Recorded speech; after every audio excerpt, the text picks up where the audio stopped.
And Michigan continues to giveth content in the offseason. Folks, welcome to another episode of the College Football Show Live, normally hosted by Mark Rogers, but tonight, hosted by me, John Diadamo, the host of Michigan Wolverines Live on the Michigan channel of the Voice of College Football. For those of you who are just joining us from the Michigan Call-In Show, welcome. Go Blue. Mark gave me the okay to do this, where we could just have one show and then right into another. So really appreciate everybody stopping by.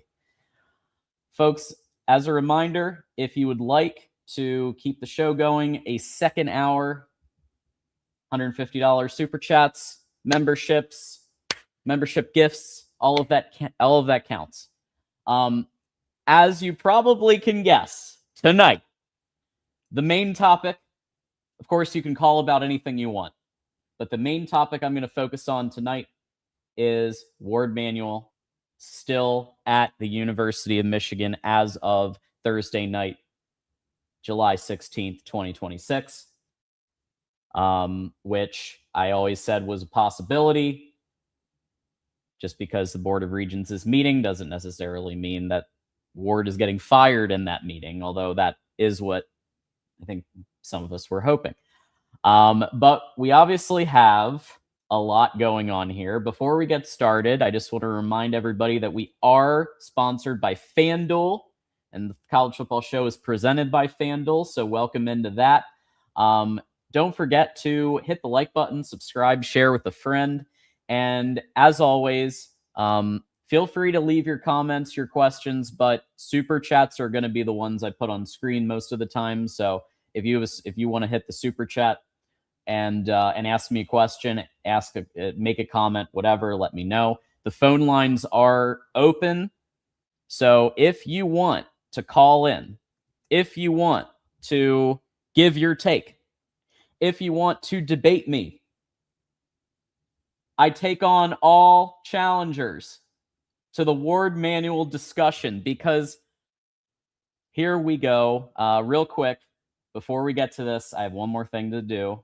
It's a little bit of required business, but we do need to make sure we're talking about FanDuel, which is our sponsor. Now, if you had been listening to me on Tuesday, you might have won some money. So we did predict Argentina to win and get to this round, and they did in fact do that. Now it's Spain, Argentina, and that's a really tough one. I do think that there's just that narrative of Messi, and this might be his last one, that might carry the day. It's really tough to bet against Spain, though. They're on an absolute tear. I'm going to have to go Spain on this one. It's really tough. Argentina could easily pull it out. Either way, I think it's a great story. So keep posted on that. All right, let's do it, folks. So with respect to what's going on, and just trying to get this to work. This is not my normal setup, as you can imagine. Boom, there we go. All right. So Ward Manuel's rocky week and what happens next. So as we know, the Michigan Board of Regents met today. The Michigan Board of Regents meets every month. Okay, they meet every month. It's part of the bylaws. They have to do it. The Board of Regents is elected by the state of Michigan residents, which also means the state of Michigan residents get to pick the MSU regents. So there's a little gamesmanship that might be happening about that. But the point is, they meet every.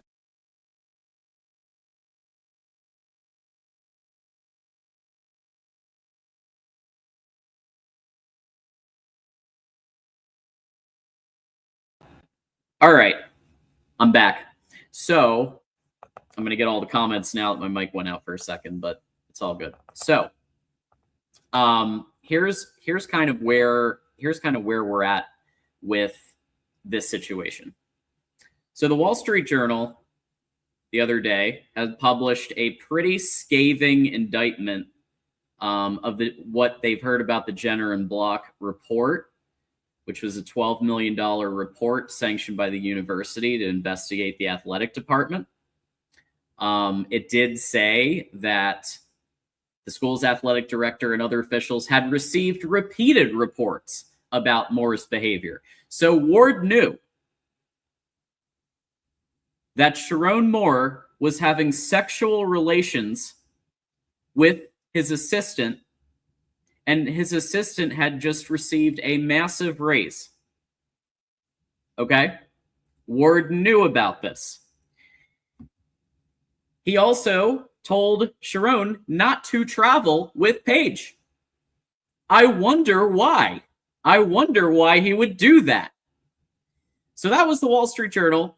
On3 also published something about this, and we just continue to have drip, drip, drip, drip. Another $200K for the Jenner and Block investigation reported today by the Detroit Free Press. Drip, drip. We had a Detroit news story. Drip, drip. This is going to continue until action is taken. Make no mistake. This isn't stopping. This isn't going away. I guarantee you there will be a major ESPN article in the next week or two about is you know that Pete Thamel is going to want to get his take in on this. So watch out for the Pete Thamel article, and watch out for the Schefter article, and watch out for it's going to continue. The Tom Fornelli is going to probably post stuff. Like, this is going to continue until action is taken. Period. Again, phone lines are open. We do have a caller, but I wanted to have a couple of calls in the queue. So we'll go ahead and do that. So there's a few arguments that I've heard over the last few days. But what could he have actually done about it? Well, how about instead of just taking Sharon's word that he didn't do anything with Paige, how about interview some players? We had a report that Anthony Simpson had posted on X. Now, could there be a little bias here? Of course. I was the best slot receiver for Michigan. Debatable. I was treated, because remember, you've got, I think Andrew Marsh, if he were in the slot, would probably be better. But let's just go with that. I was treated unfairly due to Sharon Moore being blackmailed by players and staff members, which jeopardized my opportunity to get on the field. Fastest player on the team, and I won reps every day in practice. Only there for fall camp. Our team captains advocated for me to play. I was denied fairness. Now, there were some counter quotes to this from players, so this is not the only word, and we're not going to treat it like the only word. However, it was out there. It was heavily reported on. Why not interview Anthony Simpson? Why not interview some of these players? Why not interview some of the coaches? Why not proactively look at what happened here? Because if you're receiving multiple pieces of intel that this is going on, what are you doing about it? You are allowing this to continue. You are allowing this to continue to be a distraction to our program. Here's the other big one. But natties. But Ward Manuel, under his tenure, Michigan won national championships. Let me ask you a question here. Who hired Jim Harbaugh in the first place? Let me ask you another question. Who stonewalled NIL for 2 years? Let me ask you another question. Who helped hire Dusty May? And at least Harbaugh, we know from primary sources who talked about this on X, who talked about this in The Price What It Takes to Win, that Jim Harbaugh left not just because the Chargers offered an amazing deal, which they did. I would also probably take $18 million a year and final say over a football program. I would probably do that too. Sunshine, all of that. However, with that said, it is very clear and has been stated with multiple different sources that he felt Ward Manuel was not an advocate for him with the Board of Regents. I understand that people like Ward because of the natties. And yes, he's better than Dave Brandon. But maybe we can strive a little higher at Michigan than comparing our AD to the guy who destroyed Toys R Us. Let's maybe not compare our AD to the guy who destroyed a beloved brand, who also was the brainchild behind buy a Coke, get free tickets. Maybe we strive for elite instead of just comparing to the bottom of the barrel. Two things can be true. Dave Brandon was the worst AD ever, according to some. He was definitely not a great AD for Michigan due to the reason I just mentioned as a big example. He didn't understand how athletic departments work. But also, we could do better. We could do a lot better. Here are some examples of being reactive instead of proactive. Let's start here. How about Xavier Simpson crashing Ward's family car, lying to police? How about this? Juwan Howard threatens to kill a Maryland coach, hits a Wisconsin coach, confronts a strength coach. Juwan Howard had multiple physical altercations, and Ward still wanted to keep him. It took a concerted effort and losing 24 games in one season to finally turn it around, and Ward saying, okay, we need to look elsewhere. And that led to Dusty May. But he wanted to keep Juwan. So you guys, people saying, but natties, remember, he wanted to keep Juwan. I don't think a natty would have happened. Let's keep going. How about this? How about Chris Partridge and the handling of that situation? There is a wrongful termination lawsuit going on right now. We have Shemi Schembechler and his certain comments, certain likes of certain posts. We won't go into that, but resigned after 3 days. How about let's go into this? Let's go into the Sharon Moore of it all. Let's go into the fact that maybe he shouldn't have even been hired in the first place with no head coaching experience, but he was endorsed by Harbaugh. I get that part. I supported it at the time. You can go back and watch the tape. I supported it. But it doesn't mean that it's blameless, right? So like I just think like let's just look at it holistically. Sharon Moore had no head coaching experience. Almost all the coaches went with Jim Harbaugh, so he had to rebuild. Ron Bellamy stayed, though.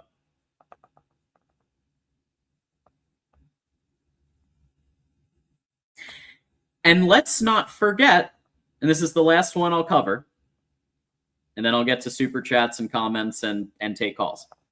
The last one I'll cover, name, image, likeness. Remember, for 2 years, we were told by folks at Michigan, transformational, not transactional. Remember that? It still makes me cringe to this day. And all the media was water carrying for that.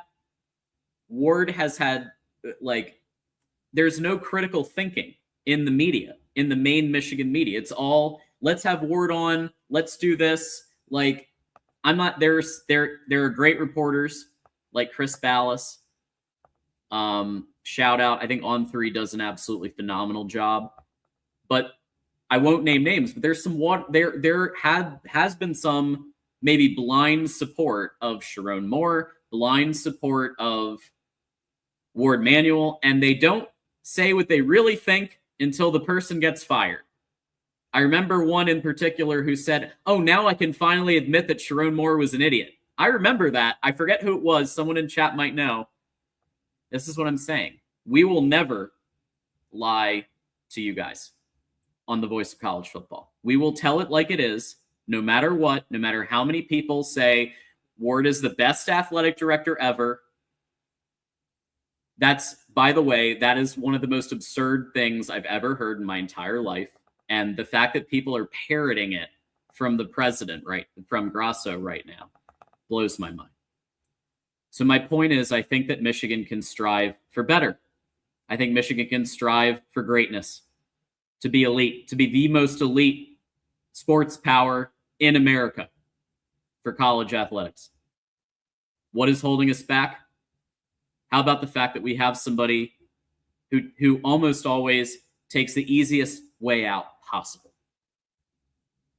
Some of you congratulate him for keeping Jim Harbaugh in 2020. But that was the easy way out. So, okay, we'll congratulate him for taking the easy way out. Again, sure. Because he didn't want to conduct a national search during COVID. Again, it's just a pattern of repeated behavior of being reactive instead of proactive. Not, I will say, if it's revealed that Dusty May was offered a $7 million a year lifetime contract, I'll say I was wrong about that. But I don't believe that happened. You have to at least try to make them, like, give them an offer they can't refuse. You remember The Godfather? Give them an offer he can't refuse. $7 million, lifetime contract, private jet use, unlimited private jet use, whatever he wants. He won a natty for the first time since 1989.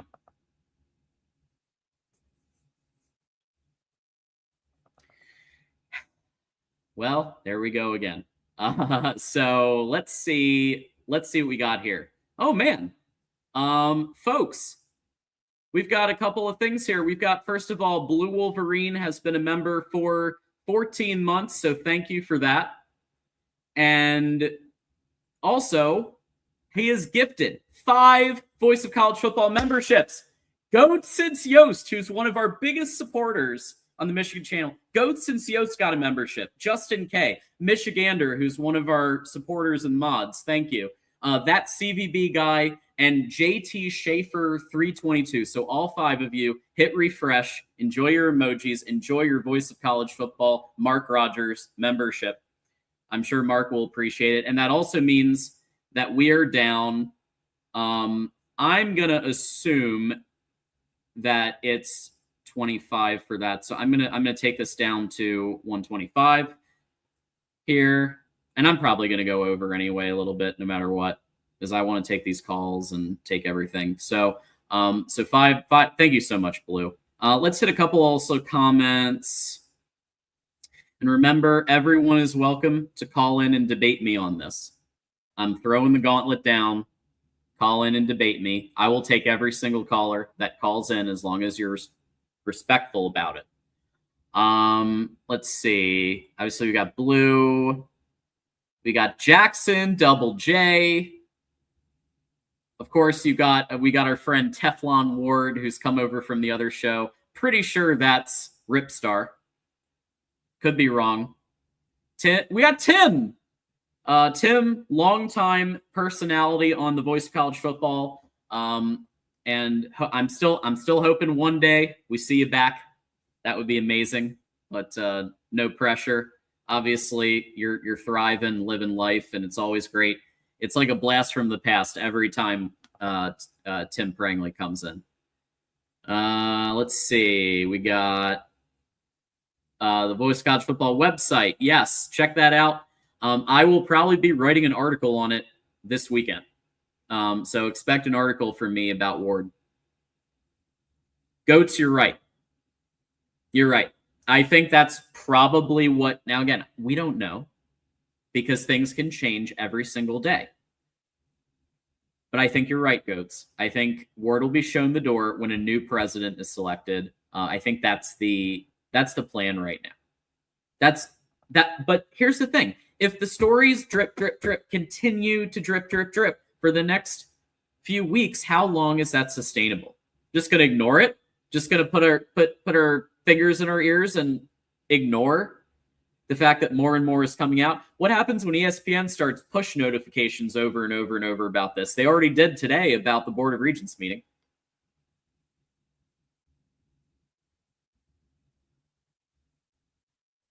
All right.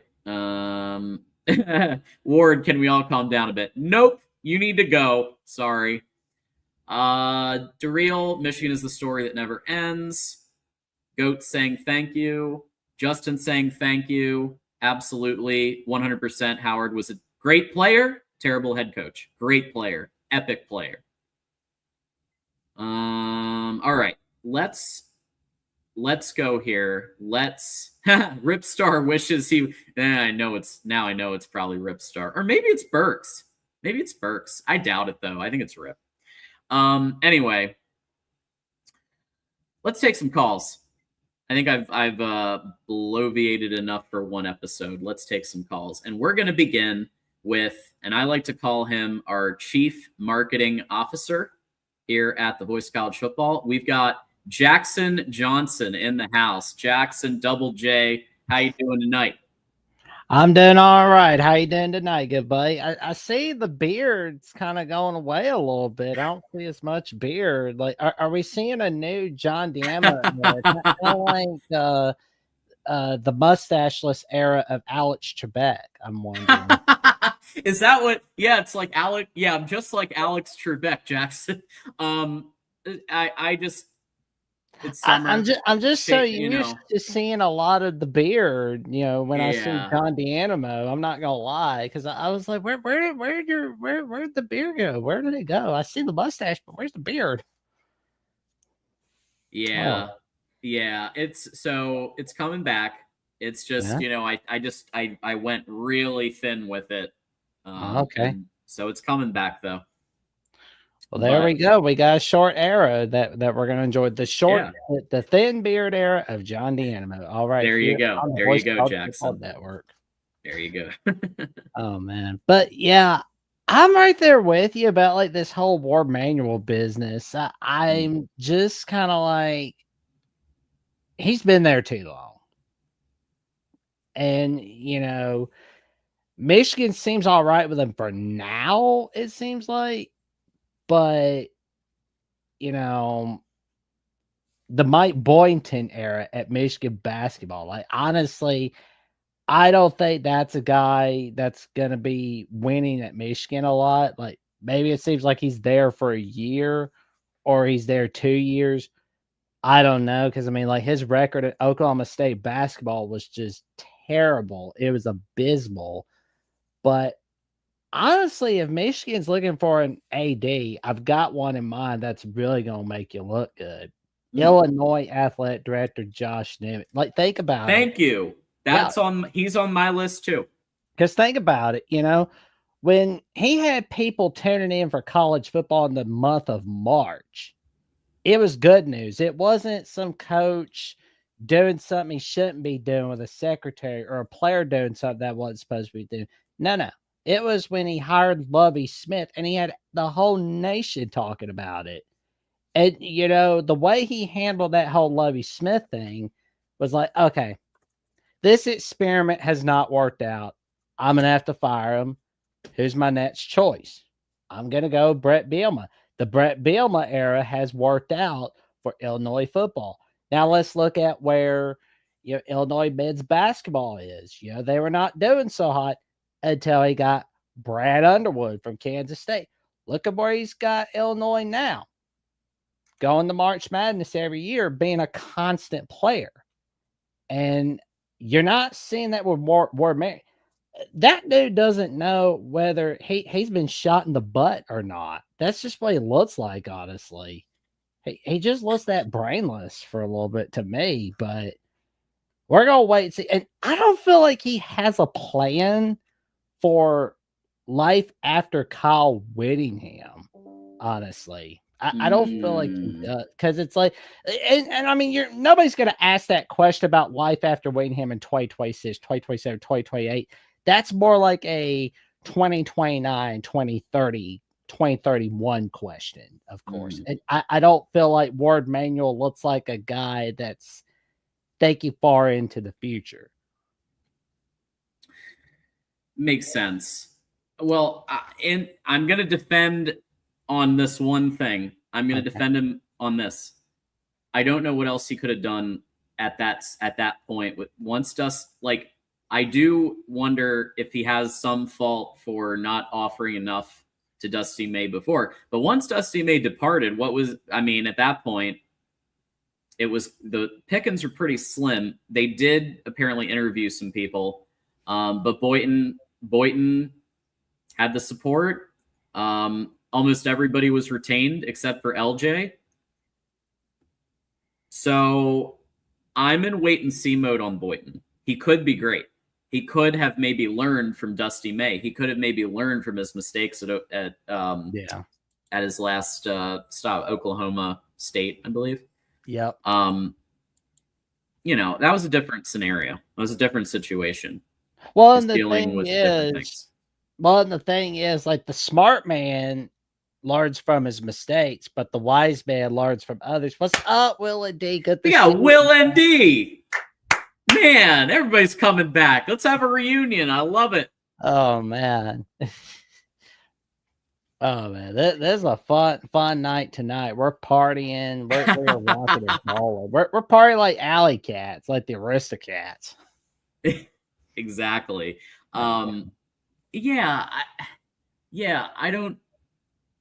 Illinois AD I like. What about Indiana's AD, who proactively locked up Curt Cignetti in October, 3 months before he won the Natty?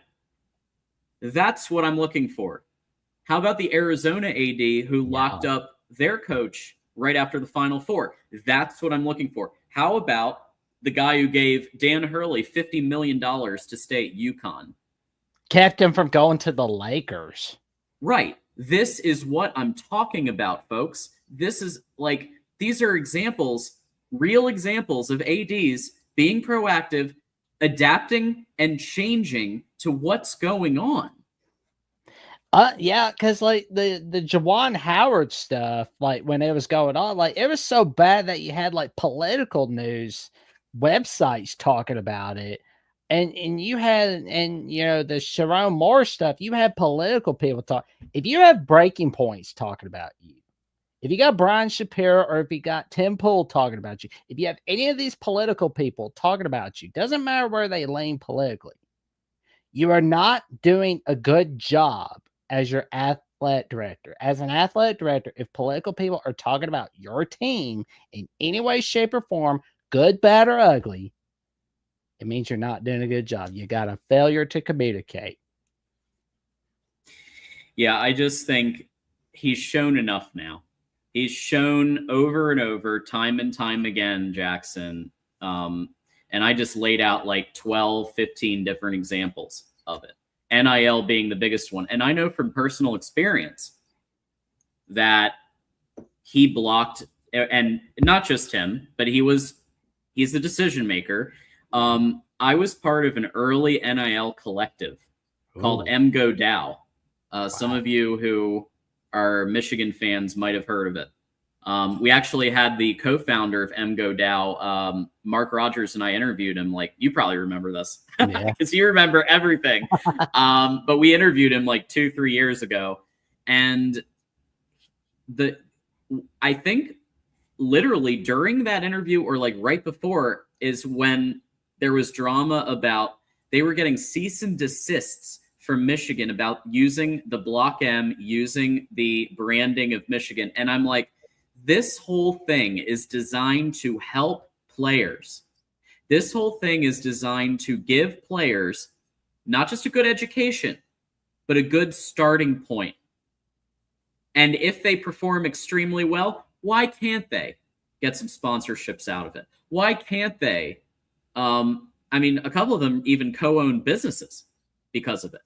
Like, this is incredible. This is generational wealth that's being created here. It's a wonderful thing. How dare Ward say you can't use the Block M? How dare he? That was 2 years. So I don't want to hear people who say, well, now he's on board. Well, now, like, it was years of losing advantage. And other schools were going for it. Other schools were going all in on NIL. And I'm not just talking about Texas A&M. I know they went 5-7. I get it. It wasn't just Texas A&M. Miami has shored up their classes over the last few years, and then they literally went to the national championship. True. That's just one example. Ohio State, credit where credit is due. They have been working the NIL game hard. Notre Dame, credit where credit is due. They have a strong NIL program. So Nebraska and Iowa have had NIL programs established before Michigan. Cade McNamara talked about it.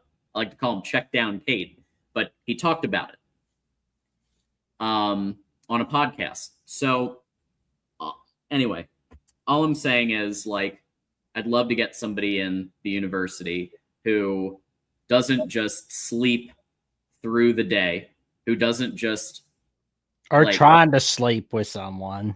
Yeah, or allowing a boss to sleep with a subordinate. Somebody who's a very publicly recognizable figure, aka the head coach of the University of Michigan. Maybe not such a great idea to allow that to happen for multiple years without at least interviewing players and getting to the bottom of it. So anyway, so we do have Darrell and Will in the queue. So Jackson, it's always a fun call with Darrell MVP. Like, I could name a few classic calls from him calling on the Voice College Football Network. But I will say, Mountaineer Paul and I know a few weeks ago did a video on the College Sports Insiders channel talking about Word Manual. Like, this was at the time Dusty May left, and discussed whether he could have been kept or not.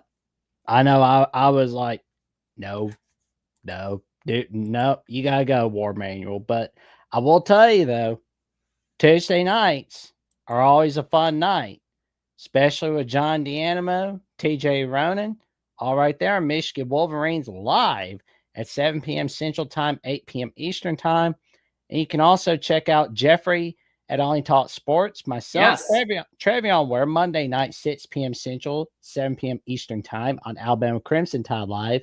And usually the Alabama College Show is at 9 p.m. Central on Thursday nights. But in this case, Jeffrey was out of town this week, so we moved it up to 6. So I was like, you enjoy your vacation. You enjoy your vacation, good buddy.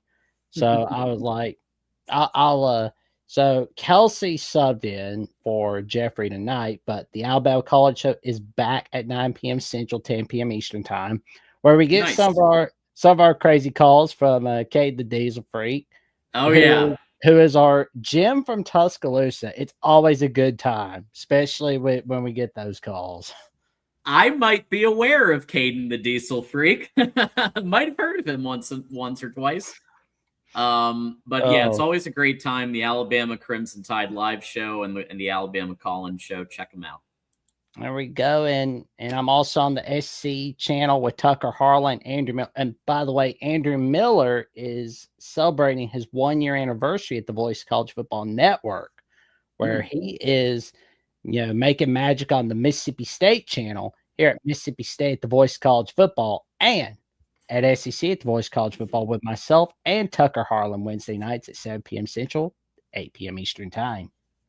Caden the Diesel Freak is now in queue. I think it's like a Beetlejuice situation. You say his name 3 times, he shows up. So so look out for that. It's always a fun call with Caden, man. Love his calls. Like, he is awesome. And Darrell's awesome. Man, one of these days we gotta get Michigander calling in, man. That's gonna be awesome.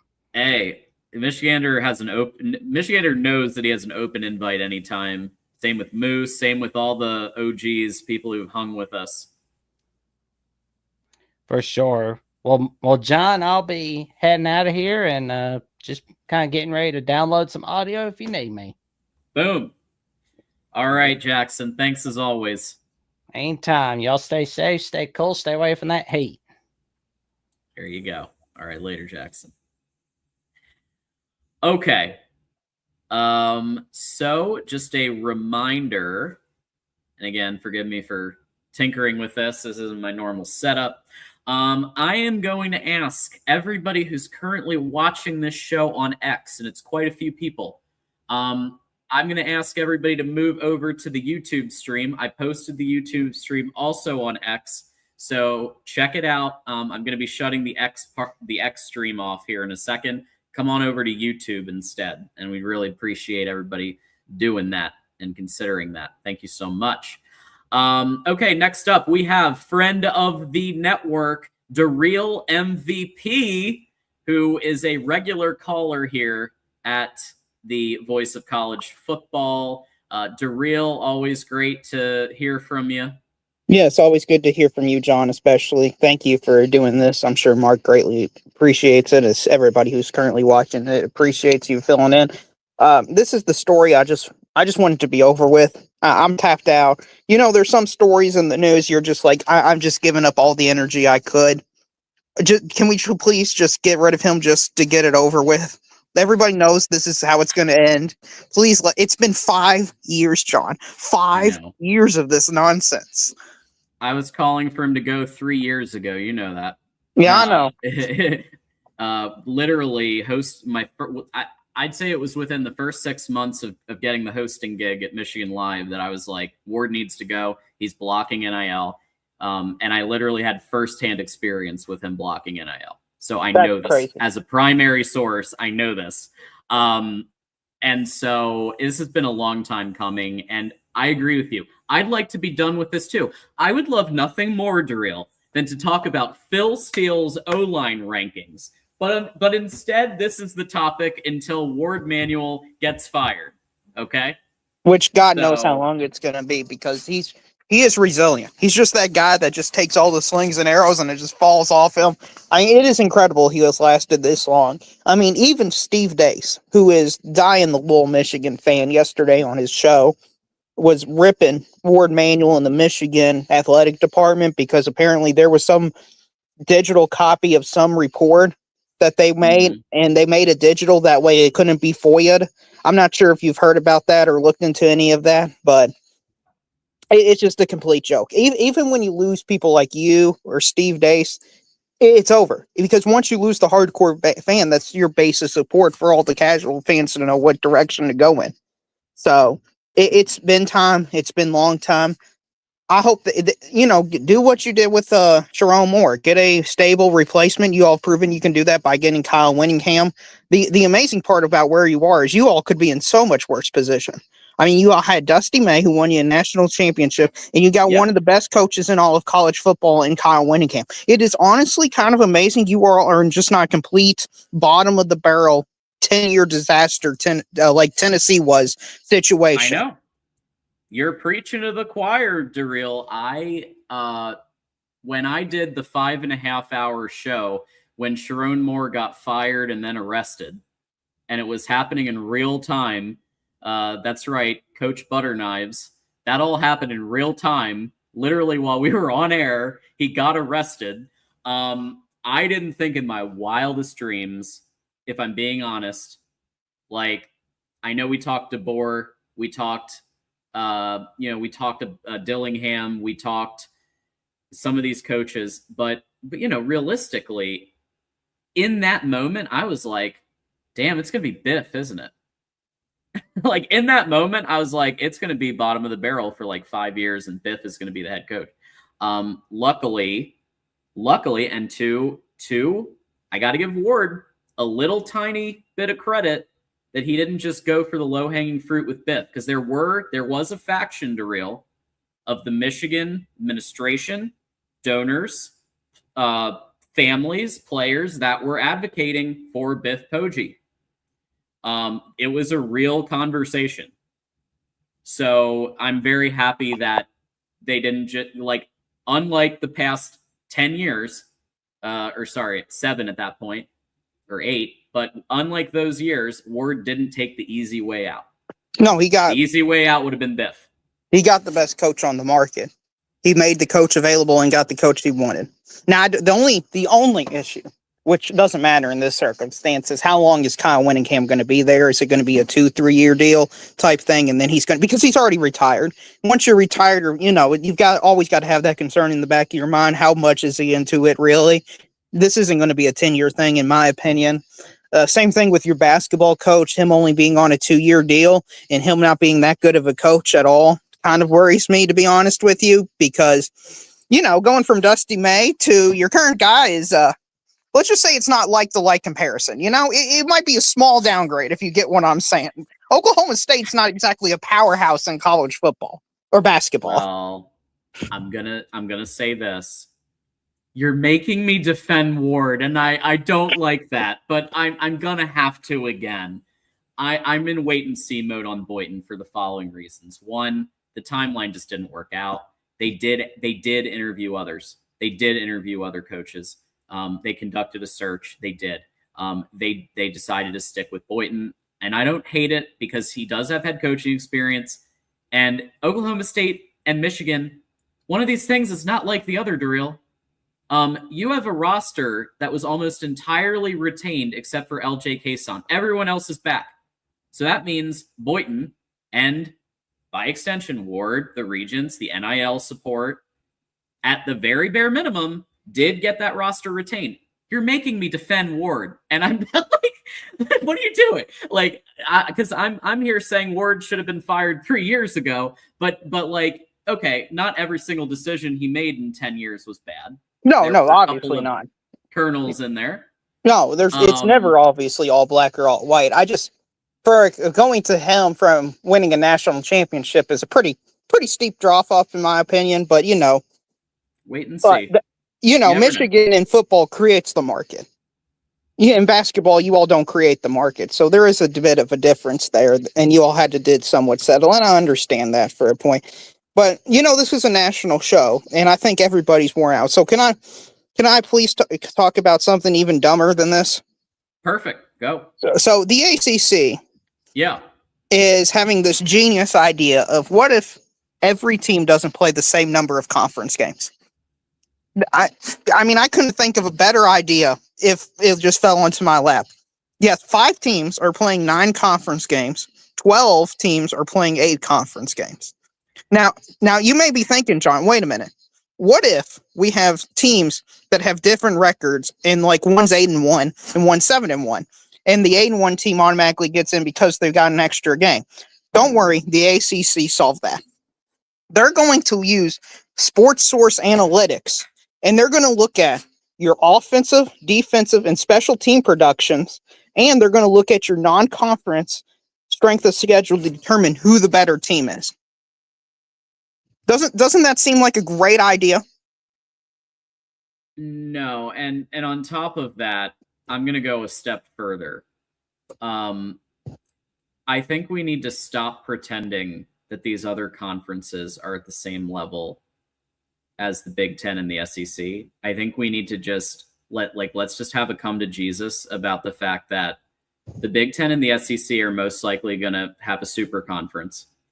I would say there already are. What I'm saying is there's already a triumvirate panel that meets regularly with Sankey, with Petiti, Big Ten Commissioner Petiti, and then I believe there's a third person who's also in it.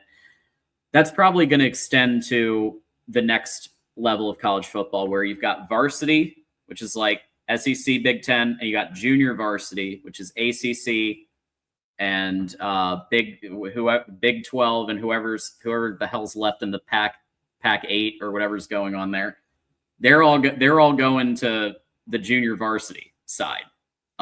So I think all of these conversations about 8 conference games, 9 conference games, I think it needs to be equal. I do. And I think the best way to ensure that it's equal is you have your super conference, you've got everybody else. And then you've got your group of 6 underneath. You've got your people underneath too. So I think that's probably how it's going to tier out. If I had to guess. You're talking about. Do you watch European soccer at all, or do you know how their leagues are structured? I can't say I watch much European soccer, but tell me what I'm. So what you're describing is basically how the European soccer has it. They've got promotion and relegation. And if your team is terrible, you get relegated into a lower league. And if you win the lower league, you get promoted. That's basically what you just described is relegation and promotion to different league. Sure. Except instead of being like the Premier League, Champions League, League One, League Two, it'd be the Big Ten, SEC, Pac-12, Big Ten, American. That's basically all you said is we're just going to Americanize it for American football. Yeah, and I guess the other question is where does Notre Dame go? And Will's going to be on next. Our friend They should Will go something to the ACC. They're in the ACC in literally every sport, or almost every sport, except football. I mean, Jim Phillips was out there 2 days ago talking about Notre Dame, how they're a good member, just hyping them up. It's like, join the conference then. You're not special. You're not that important. Okay? Join the conference. The ACC probably actually has a decent chance of surviving if Notre Dame joined, because they would have Miami, who's one of the best teams in the country, probably got one of the best coaches, building a powerhouse. They got Florida State, who's a national brand. They'd have Notre Dame, who's a national brand. They're going to have somebody else, whether it's Clemson, North Carolina, somebody that Louisville's doing decent. They've got 3 great teams, and then they got a layer about 4 or 5 teams who are pretty solid, which is enough for a stable conference, much better than the Big 12 guy, which is one great team and a bunch of crap. Yeah, I think in the current setup, I agree. One of the only bright spots of 2020, and there weren't many, but one of the bright spots was the fact that Notre Dame competed in the ACC, and they had some great battles with Clemson, and it was great television. And I wouldn't hate that at all. I would say if it did become if Big Ten and SEC became a super conference, I think you'd see Notre Dame join the super. If that was they would join the Big Ten. They're a Big Ten. They would join the Big Ten or whatever the hypothetical super conference. Yeah.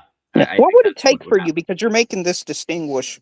What's the difference defining line between where the Big Ten and SEC is now to versus super conference status? Because they dominate everything that matters on the sport by a significant margin. So what's the distinguishing delineation for you? Well, maybe it's north and south. I mean, if we're talking how would we split it up? I mean, we could just do that. Let me rephrase the question. Oh, sure. You're seem to using 2 different categories as if the SEC and Big Ten are not already a super conference. Why aren't they already a super conference, in your opinion? It just hasn't been institutionally established yet, is my point. Okay. It's just a brand and name recognition thing. Well, not just that, but the governmental structure. There's no commissioner yet. There's no there are things that need to happen for that to be formalized. I would agree with you that just in the opinions of in my football opinion, Big Ten and SEC are on a completely different plane from the others right now. We've seen that in the national championships. We've seen that repeated. And I know it used to be just SEC, but now even you admit that the Big Ten is up there now. Yeah, it's risen with the depth. They've added some good depth, and their legitimate programs like Indiana have taken a massive step up to elevate the entire conference, which came out of absolutely nowhere. Illinois was a 4-8 destitute team, and now they're a legit 8-4 team every single year. So they've definitely stepped up. Yeah, and they're one of the second or first best conference. It just depends on what you value. I'm not going to quibble which one's better. It just depends on how much value you have between winning the national championship versus the depth at 6, 7, 8, 9. That's all that matters. I know Notre Dame is in Big Ten. They're in hockey. They're also, I think, in lacrosse in the Big Ten. But so by that logic, is John Hopkins a member of the Big Ten? Because in men's lacrosse, I'm not joking. In men's lacrosse, they're a Big Ten member institution. It's fair. It's a fair point. Is Florida? I know Florida. Think about this. Florida plays Big 12 sports every single year. That may confuse you, but look it up. Florida in the Big 12. And there is a sport where they play Big 12 because the SEC doesn't have enough teams to play the sport. So Florida won their conference championship in the Big 12. So it said Florida, Big 12 champions. Guess who's here? To continue this Voice of College Football reunion, how about Adam Lamparello joining us? Sharon Moore fell in love and was fired for love. Well, I think he was fired because he broke into somebody's house and then threatened to kill himself with a butter knife. I don't know if you call that love. I wouldn't call that love. I wouldn't either. I think Maybe I he's think been there were a watching lot two of these like daytime Yeah. television shows. Yeah. Yeah. Well, Adam does support love. I know that's I have heard similar, like he is pretty logically consistent there, at least. I'll give him that. John, I don't know if you're married, but I've never had a woman ever ask me in my entire life, hey, can you get me a butter knife? I want to use it on me. I've never had that conversation come up. Maybe Adam's had a different partner than me with different experiences, but I've never been asked to get the butter knife before.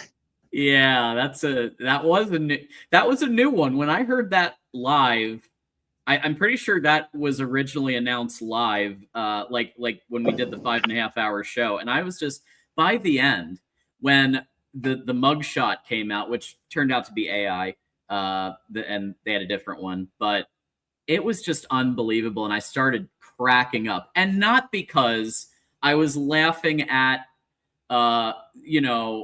like I wasn't like going ha ha ha at Sharon Moore. I was just laughing at how ridiculous the last 5.5 hours were of following this crazy roller coaster. Like Adam, you understand. I mean, I think he's joking, but like you understand why it's a problem that that you have an affair with your assistant and then give them a giant raise. You have to understand why that's a bit of a problem in 2025. Right? Like I mean, there's issues with that. He was distracted. He was reportedly at halftime scrolling OnlyFans. He reportedly was also having Instagram communications with a donor's wife. The man needed to keep it in his pants. Okay? Yeah. It's a miracle you were able to win football games. It was a miracle you're able to be a competent program. 9-3. God bless those 9 teams you beat. God bless them. God. How bad are those teams? Oh, to be fair, Washington was good. I think. Yeah, but I mean, you lose to a coach who's out to lunch. That's just a massive talent advantage. Oh yeah, yeah. That's well, they had their worst F- ability, and we gave it our C A+ ability, and we still lost.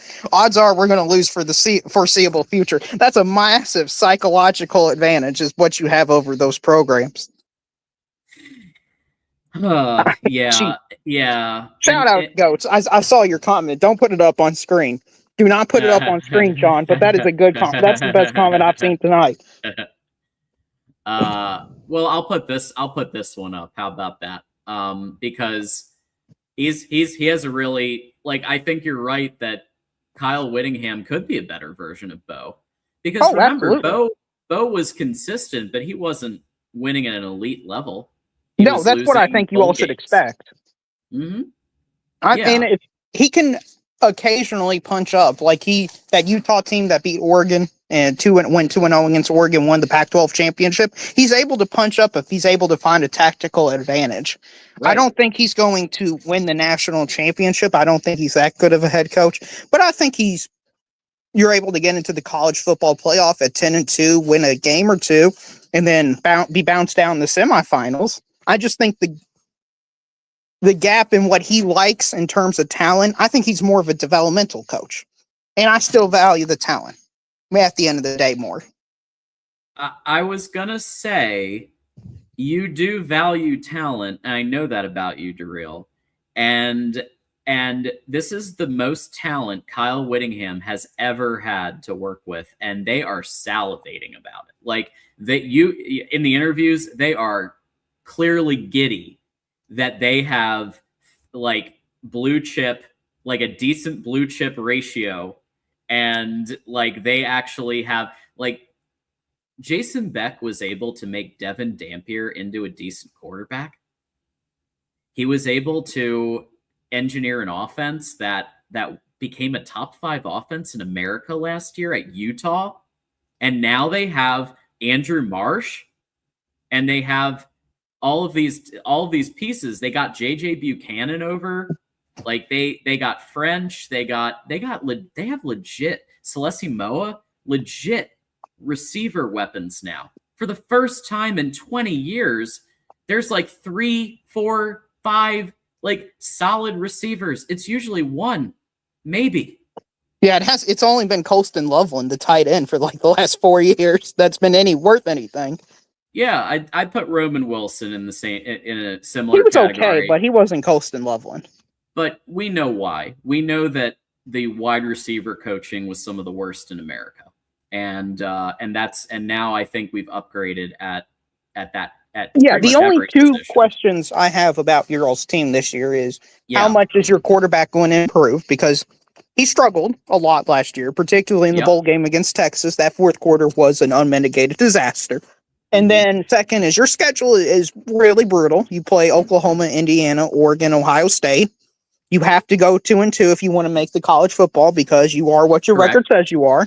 Correct. I would advocate for a 9-3 Michigan team to make the college football playoff, by the way.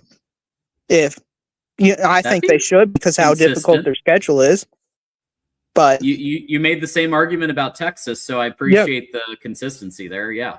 Yeah, I advocate for the best teams making it every single year with the if you lose to Ohio State, or I'll use Oregon, by 3 points, I think that is a better result than 98% of college football will have the entire season. But I do think most people don't look at it that way because they just look at it as the loss column. So let's talk Bryce, and then I definitely want to get Will and D's take on things. But let's talk Bryce. So, I've said this multiple times. I want Bryce to be successful. Let me be very, very clear. Bryce Underwood is a hometown, literally has dreamed about being a Michigan player. You go back to his early reels from growing from when he was a little kid. It's a great story. I would love for him to work out. I think that Jason Beck's offense gives it the best chance because I think that he is the type of quarterback that can run like a QB wrap play or QB power play or a read option or a little bit of an RPO or a jet. Or in college football 27, there's a lot of jet. There's a lot of jet sweeps, fake jets, reverses. There's a lot of horizontal game going on because it messes with the defenses, and then sometimes things break out, right? So it's not all vertical; it's horizontal too. So yeah, I think Bryce could work. I think you'd agree Jim Harding's a pretty solid O-line coach. So he's got every piece to be successful. Right. He has real weapons this year, not just Andrew Marsh. He's got real weapons. Samaj Morgan's over at UCLA now. He's got real weapons, right? Like J.J. Buchanan is a real weapon. I think he'll probably be the second best in terms of yardage, maybe even first, depending on how they use them. But my point is, long-winded way of saying, I want Bryce to be successful. I haven't really been filled with confidence from what I've seen with my own two eyes in the spring game, which my take on this went super viral with Intrinsic posting it every day. Oh, you mean the biggest Michigan fan of all time, Intrinsic, right? Yes. He posts my clip about this every day, practically.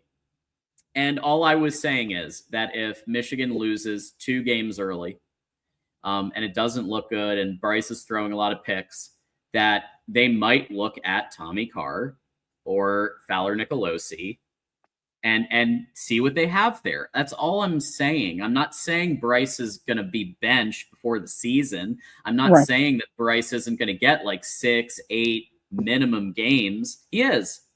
So I think people take what I said out of context. I'm just not filled with confidence from what I've seen with my own 2 eyes. That's all. Right. Well, Bryce Underwood needs to develop his consistency because there will be some plays you look, man, this is an NFL level passer. He's got the frame, the build of it, and he'll make some tight spiral throws and you're like, man, that's a heck of a throw. But then his mistakes are just so detrimental.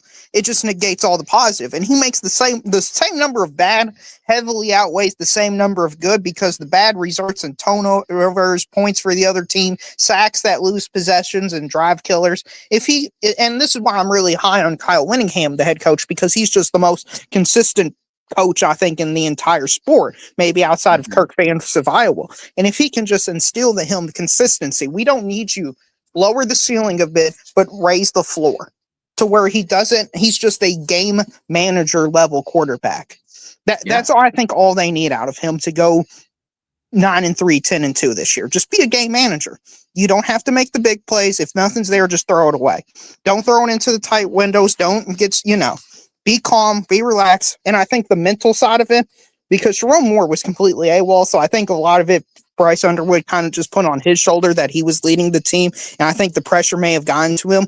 I think with Kyle Winningham, the mental exhaustion he felt is going to be completely gone, and I think that will make a difference this year.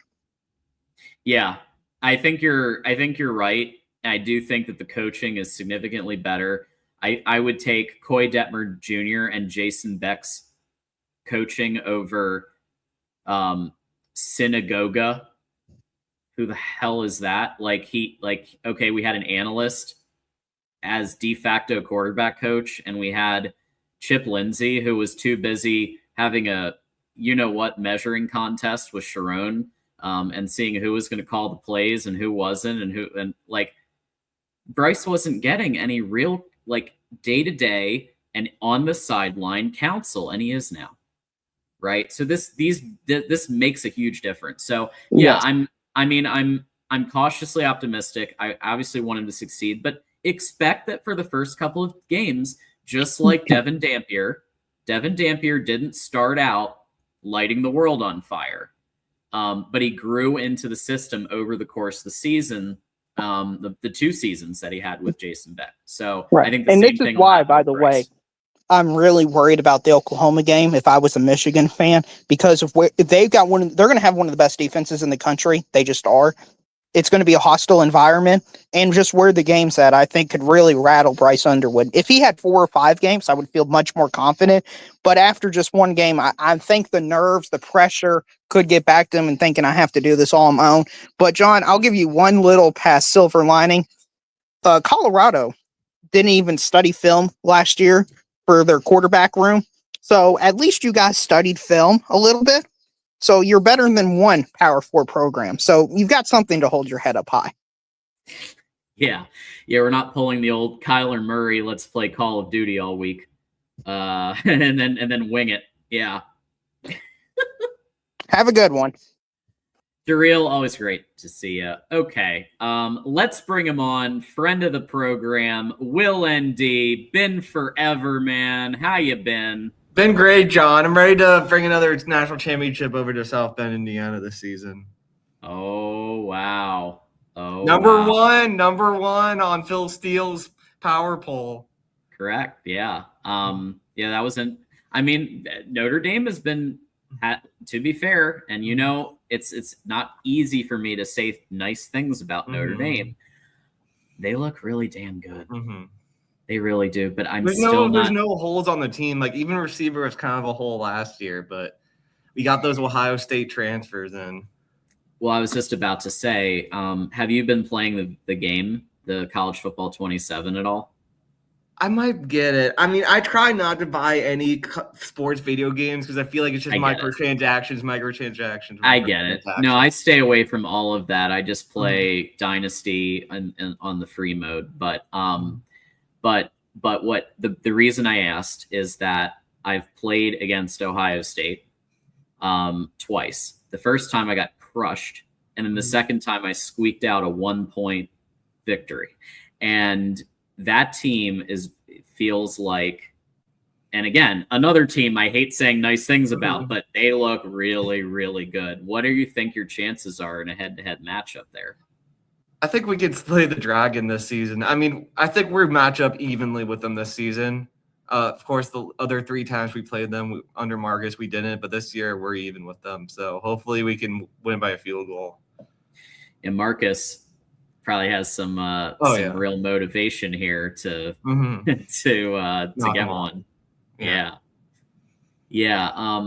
I was just seeing there was something that I was watching about CJ Carr when he was talking about his recruitment and how Michigan was the first to offer him, and then Michigan State called, but his dad was trying to avoid offers too early, and then Notre Dame kind of got in there. And I wonder how he feels about that his brother is the backup at Michigan right now.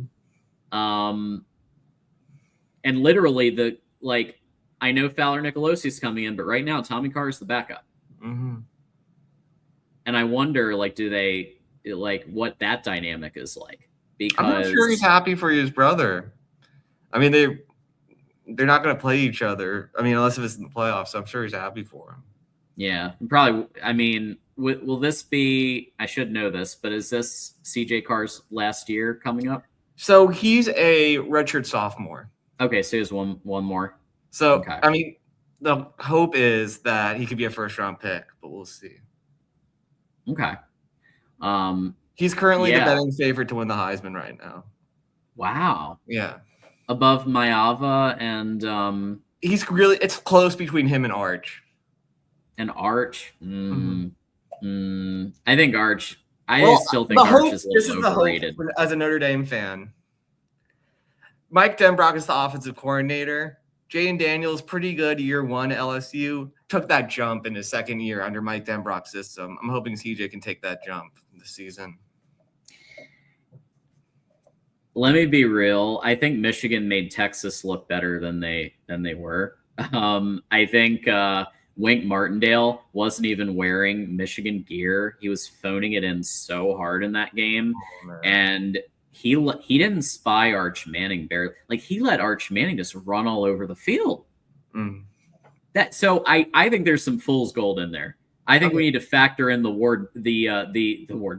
Wink Martindale of it all when it comes to looking at Arch Manning, at least a little, because I think a lot. Part of that is what's the word? I can't think of the word, but that he's a part of a Manning family. He is part of the Manning family, and that is going to carry him to even if he plays at this level and he was anybody else, he's going to get elevated a bit because of the Manning name. That's just how it is. It is what it is. But yeah, I could see CJ Carr getting it.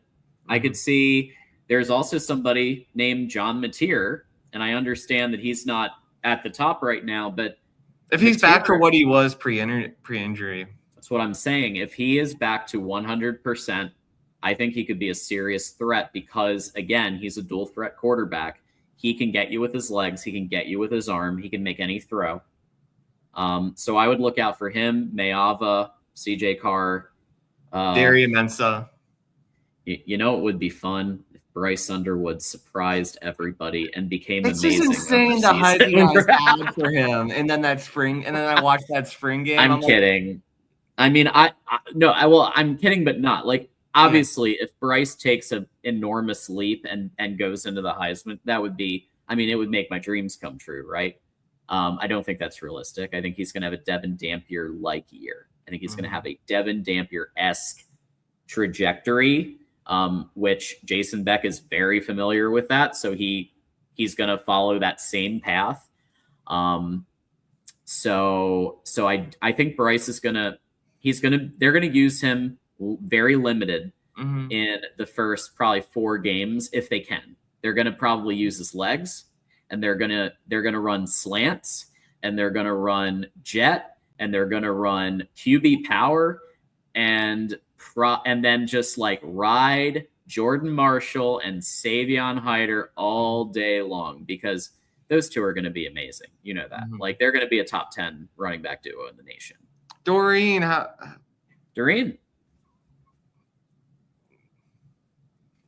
Boom. Thanks for popping on. Friend of the network, Doreen. Did you hear about the Brian Kelly interview he did with a Notre Dame podcast, Independent? Brian Kelly, man. He hasn't changed at all. No humble, nothing since LSU. He kept giving oh man, at Notre Dame I had nothing. I didn't have any resources, and then he kept giving, and then he started giving backhanded compliments to Marcus Freeman, and I'm like. Here's the thing. I know you're not a fan, and I'm not a fan of Brian Kelly. I have a question. Yeah. If you had to pick for Michigan State,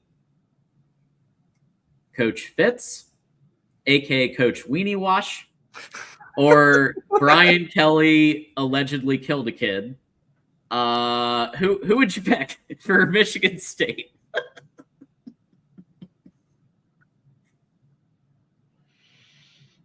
don't know enough about Fitz, but I feel like he could at least grind, at least he'll at least try in recruiting. Like Fitz would try in recruiting. Brian Kelly, he golfs more than he recruits. He golfs. He's gonna that East Lansing Golf Club man's gonna be making some money off of him if he went to Michigan State. Well, he's gonna need to work. I mean, he'd need to work on his fake Michigander accent too. You know, well, if he's doing a lot of don't you know and a lot of he coached Grand Valley State in Michigan, so he'll bring whatever accent he had there. My family. Oh man, For real? What a buffoon. Yeah, Darrell, Notre Dame has a tougher schedule according to FBI than Penn State. All right, it's not Cupcake City. According to the FBI. It's better that last year was a little bit more Cupcake City, but this year I actually think let's take a quick gander here.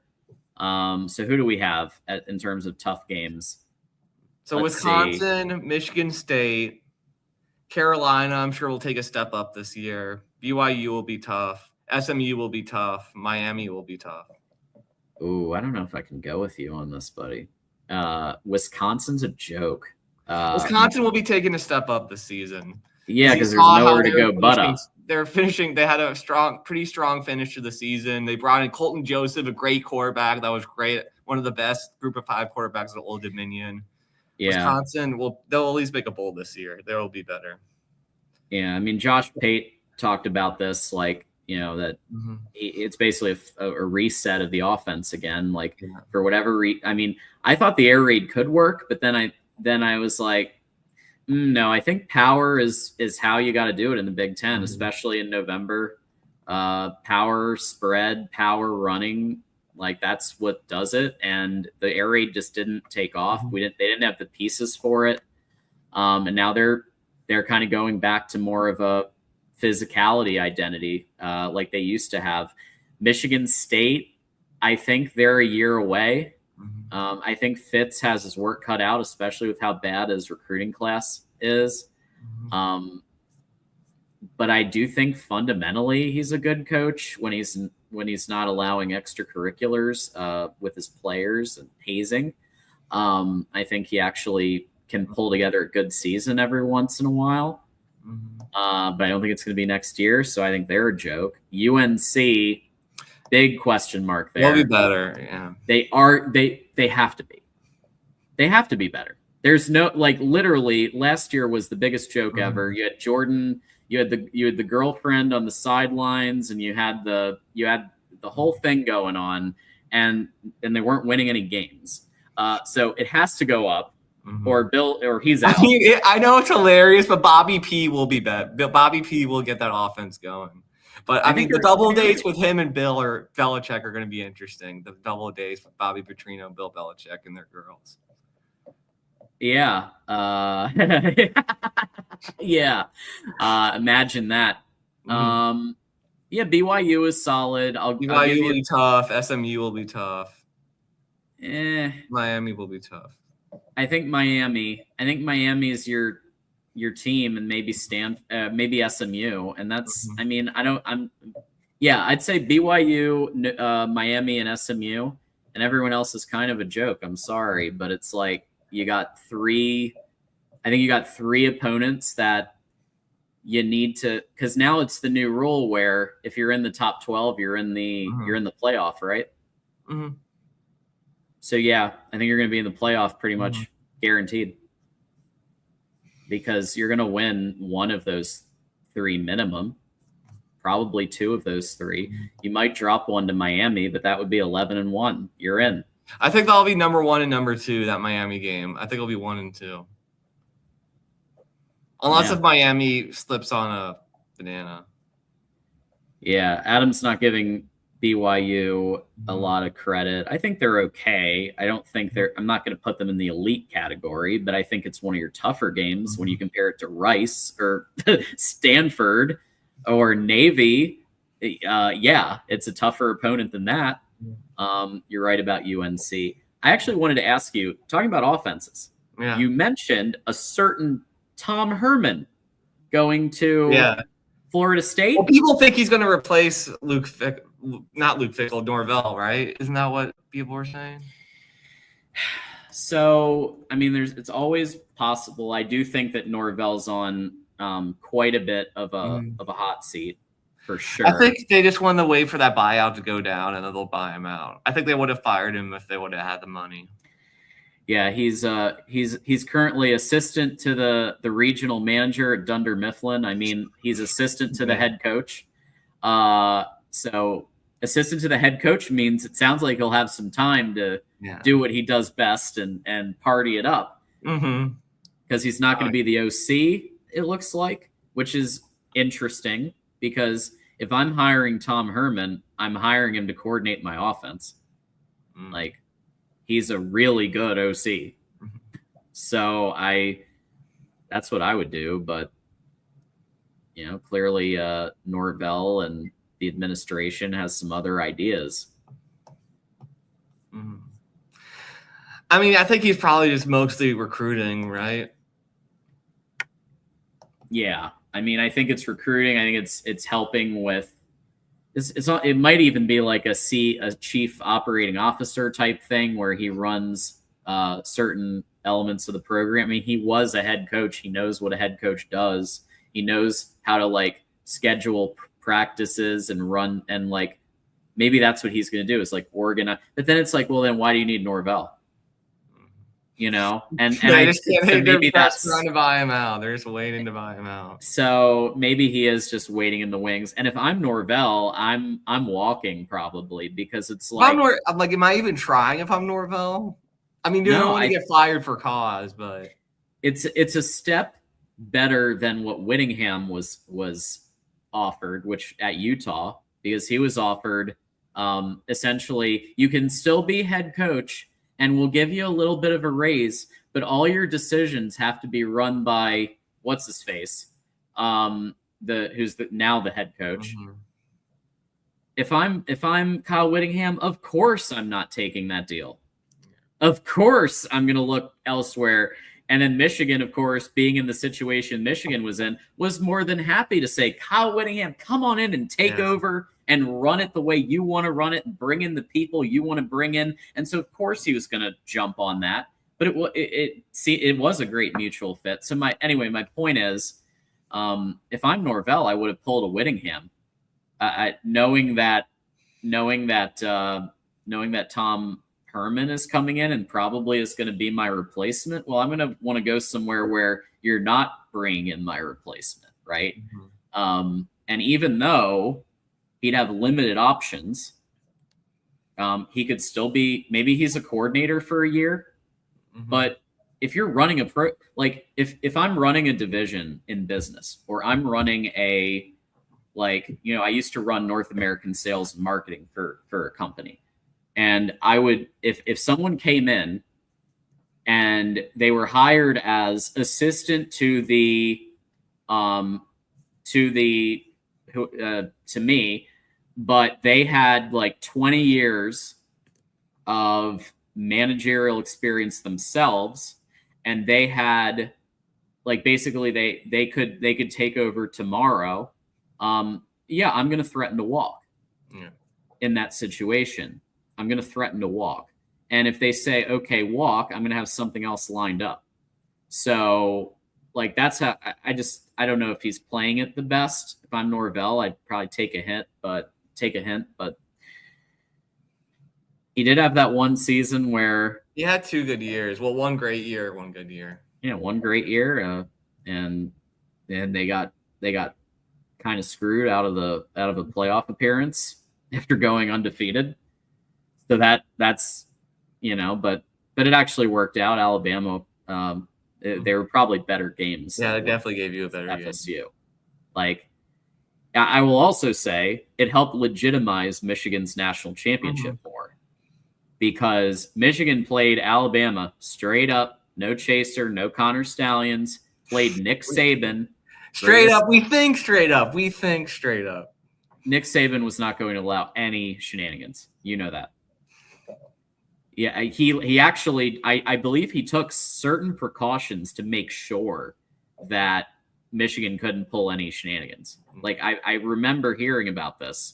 And he even hired one of Michigan's staff to give intel Because you can do that. You can just hire away. That's what Ohio State did too. Not Matt Weiss, right? Not Matt Weiss. No.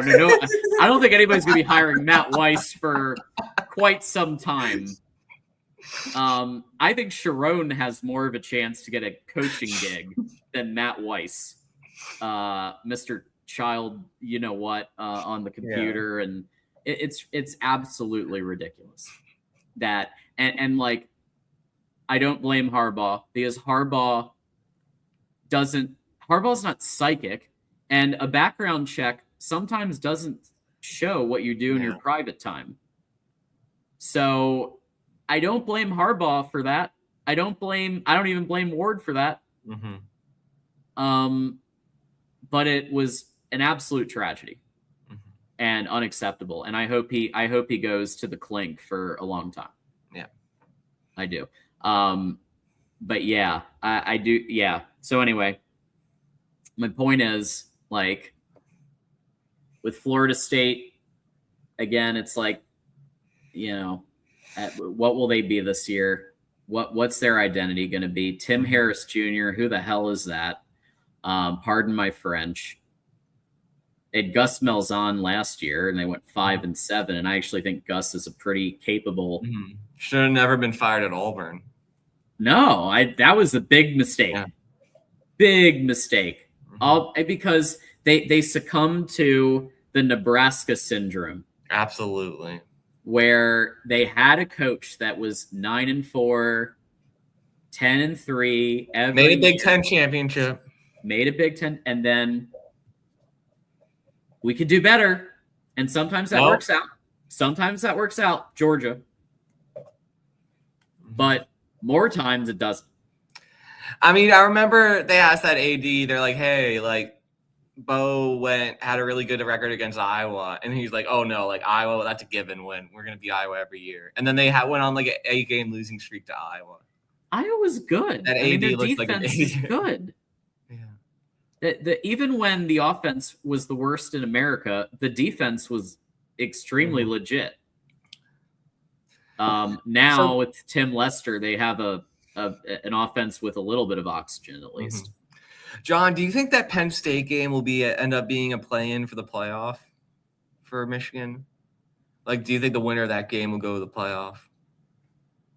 The winner of which the game? Michigan Penn State game. Do you think they'll end up being for a playoff spot? Like at the end of the year, whoever wins that game will go to the playoff, and whoever loses won't. So yeah. I don't know about that because I am not super high on Penn State. Okay. I think Matt Campbell is overrated. Oh. And I think they're going to they have a very experienced quarterback. But I think that's an 8-4 type. Penn State fans are pretty excited from what I've seen. So that's interesting. Penn State fans are excited every year, and they lose the big games. And I think with a new coach, it's going to take some time. And like Matt Campbell is not Nick Saban. Matt Campbell is not even Kirk Cignetti. Matt Campbell is usually a 7-5 coach. And sometimes he has a decent year. And that's probably what we're going to see at Penn State. They are, I don't know if they should have fired. I am not a huge Franklin fan. I think he's a used car salesman, and I think that he is not. I think that they overhype him every year. But let's be real. He was winning like 10 games, 11 games a season. And now you're going to Matt Campbell, who didn't do that. And I understand it's Iowa State. I get it. It's Iowa State. It's a different level of talent. I understand. But it's still Matt Campbell. It's not like it's even Kyle Whittingham. Like, I know Kyle Whittingham didn't have a perfect year every year, but he did last year take Utah to 10-2 in the regular season. Right? Like consistent. But they were like, you know what? No, we're moving on. We're moving on. Or we'll kind of make you move on by offering you a pittance of a contract. I just am not convinced. So the answer is no. I think it's an easy dub for Michigan. I think it's not even one of the 4 toughest games I have. I have Indiana as one of the 4 toughest games. I have Oregon, I have Oklahoma, and I have Ohio State. And out of those, we need to win 2. I appreciate DeReal keeping consistent with what he said about Texas and that 9 but we need to be 10-2. This is the national show. Michigan needs to be 10-2. Mark, if you're watching, sorry about that. Michigan needs to be 10-2. I believe, to get into the college football, even with the schedule that it has. I don't think a 9-3 team is getting. I just don't think it's getting in. So, my belief is that Michigan beats Oklahoma and Indiana at home, and drops Oregon, and drops. This one really hurts. Drops Ohio State to go 10-2. Mm-hmm. That's my current prediction. We gotta bring Jeffrey on then at some point. Yeah. Oh, 100%. Hey, Jeffrey's always welcome on anything. I always like chopping it up with Jeffrey. Mm-hmm. All right. Well, we got any final thoughts for us? No, thanks. I'm ready. It's called World Cup's winding down. I'm so ready for this college football season. Yeah. So, so who do you think is going to take it? We got odds brought to you by FanDuel. I think Notre Dame, of course. Yeah. Well, let's talk World Cup. Oh, World Cup, Spain. I believe Spain. Yeah, Spain's going to take it. Okay. Spain's defense was just so impressive. I think if they score and if they can play defensive, they're good at just playing keep away. They just pass it around. Don't let the other team have the ball once they take the lead. That's what they did against France. And then France made another mistake on defense and they got their second goal. Yeah. As much as I love the Argentina story, and I'd love for Messi to get one more, Spain's just on an absolute heater. Yeah. So I don't know. Spain is favored by FanDuel, our friends at FanDuel. So yeah, I'm going with Spain. But yeah, that's where we're at there. But yeah, you got Notre Dame to win it all for the Natty, huh? Okay. First Natty since 1988. And hey, Michigan just got its first basketball Natty since 1989. So anything's possible. By the way, sorry, I forgot one more talking point I was going to do. I know Caden's dying to talk to you, to talk trash to you. I think Michigan should hire John Beeline as AD. So I've thought about that. It would be but my worry with that is he doesn't have AD experience. I would like to get the Indiana AD, the Illinois AD, the Arizona AD, or the UConn AD. Any of those 4 have shown me already that they are far more proactive than Ward Manuel ever has been in his entire time at Michigan. By getting SIG signed 3 months early, locking the basketball coach to a contract right after the Final Four. UConn, let's throw $50 million at Dan Hurley. Great decision. Kept him from going to the Lakers. And then Illinois, who I think has shown their AD has shown a lot of competence. Any of them, I would. If you throw money at Jack Swarbrick, he might come out of retirement. Ex Notre Dame AD, he might come out if you throw money at. You think a Notre Dame AD would go to Michigan? Well, no, he retired recently, so I'll say if you throw money at him, he might come out of retirement. Oh, okay. Huh. Yeah.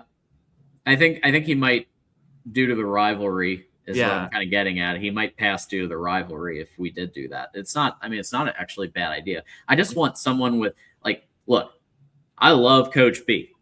Okay? Coach B will go down as one of the all-time, in my opinion, Michigan great coaches. But AD is a different animal. And I don't want to just go for the hometown guy, the Michigan man. I want the best person for the job who's actually proactive, who knows how to adapt to the changing times, who isn't going to be a stonewall to NIL like Ward was for 2 years before he finally was kind of forced to get with the program, who doesn't let their head coach have sexual relations with his assistant, and most of the players know. Anthony Simpson said that some of the players allegedly were blackmailing him and taking pictures of Paige's car. I mean, this is the kind of stuff that was happening under Ward Manuel's watch, and he knew about it. He knew about it. A sitcom. He knew about it. According to the Wall Street Journal, he knew about it the whole time, or at least for the last 1 or 2 years. So yeah, he had plenty of opportunity. This apparently was going on for quite some time, and there were many opportunities to quash it. And Ward let it happen. And, you know, I understand that legally you can't just fire Sharon off of a rumor. But what you can do is conduct an interview process in terms of interviewing the students that were impacted, in terms of interviewing, obviously, Paige and how she was impacted, right? And actually trying to conduct a mini investigation of your own. Like, he didn't do any of that. Sharon said he didn't do it, and Ward was like, okay, but don't travel with Paige. Wink, wink. It's so dysfunctional. And the fact that there's a portion of the fan base, and you know I love my community at Michigan Boys College Football. There is a portion of the fan base who is blindly supporting this man. And they won't change their tune until he does eventually part ways. And then they'll come out and say he was an idiot. Because that's what happened with Sharon. Everybody pretended like he was a great coach at Boys College Football. We said the truth. But others did not. And then all of a sudden he gets fired. Oh, and then people in the media openly admitting Sharon's an idiot. It's like, where was that energy a month ago? Where was that energy 3 months ago when we were getting our ass handed to us by USC? Where is that energy? Like, come on now. Come on now. And it's going to happen again with Ward. Some SEC school is going to hire Sharon as their O-line coach at some point. Mike Ford. That comment, I just saw it. Holy shit. I can't put that on the screen. Let's look at the last one. Oh, yeah. Anyway, sorry. Repeat what you just said. I said, I think some SEC school like Auburn is eventually going to hire Sharon as their O-line coach. What do you think about? So I was thinking of two possibilities for Sharon. First of all, he needs a couple of years in rehabilitation of his image. He's going to need, but do I think he's done? No, I don't. I think in a couple this is college football. We have people who hired hookers, allegedly. We had people throwing McDonald's bags around everybody. Mm-hmm. We had people paying for all of these things. Yeah. Coach Weenie Wash only took a year off and they got hired at MSU. So my point is, in college football, you can be rehabilitated very easily. Mm-hmm. So my thought was Oklahoma, his alma mater, and he. Well, if Bill Biedenbaugh is still going to be there as their O-line coach, is he still there? If he's there, I don't think. Well, not O-line. I'm thinking like assistant, like some type of assistant. Yeah, he's still their O-line coach, Bill Biedenbaugh. So I don't know if he's going to be there as an O-line coach, but so that would be one possibility. And then of course you have a team called the Los Angeles Chargers, coached by Jim Harbaugh, who may be feeling kind of. I don't know if the NFL would let him. I don't know if the NFL would let that happen. Well, maybe not normally, but we know that in Jim Harbaugh's contract, in addition to the enormous amount of money he's being paid, he was offered something very important to him: final say. He has final say over his staff, and he has final say over who gets drafted. He's basically an owner. It's incredible what they offered him. So he absolutely could bring on Sharon. They couldn't say anything contractually. Maybe Goodell might interfere, like Goodell might step in, or someone in compliance might step in and say, "Hey, this might not be." That's what I was thinking. If I had to guess. But if he's like an assistant to the assistant, and he's just kind of, he's there, really just he's not like in a pivotal role, but he's like assistant O-line or like assistant something else.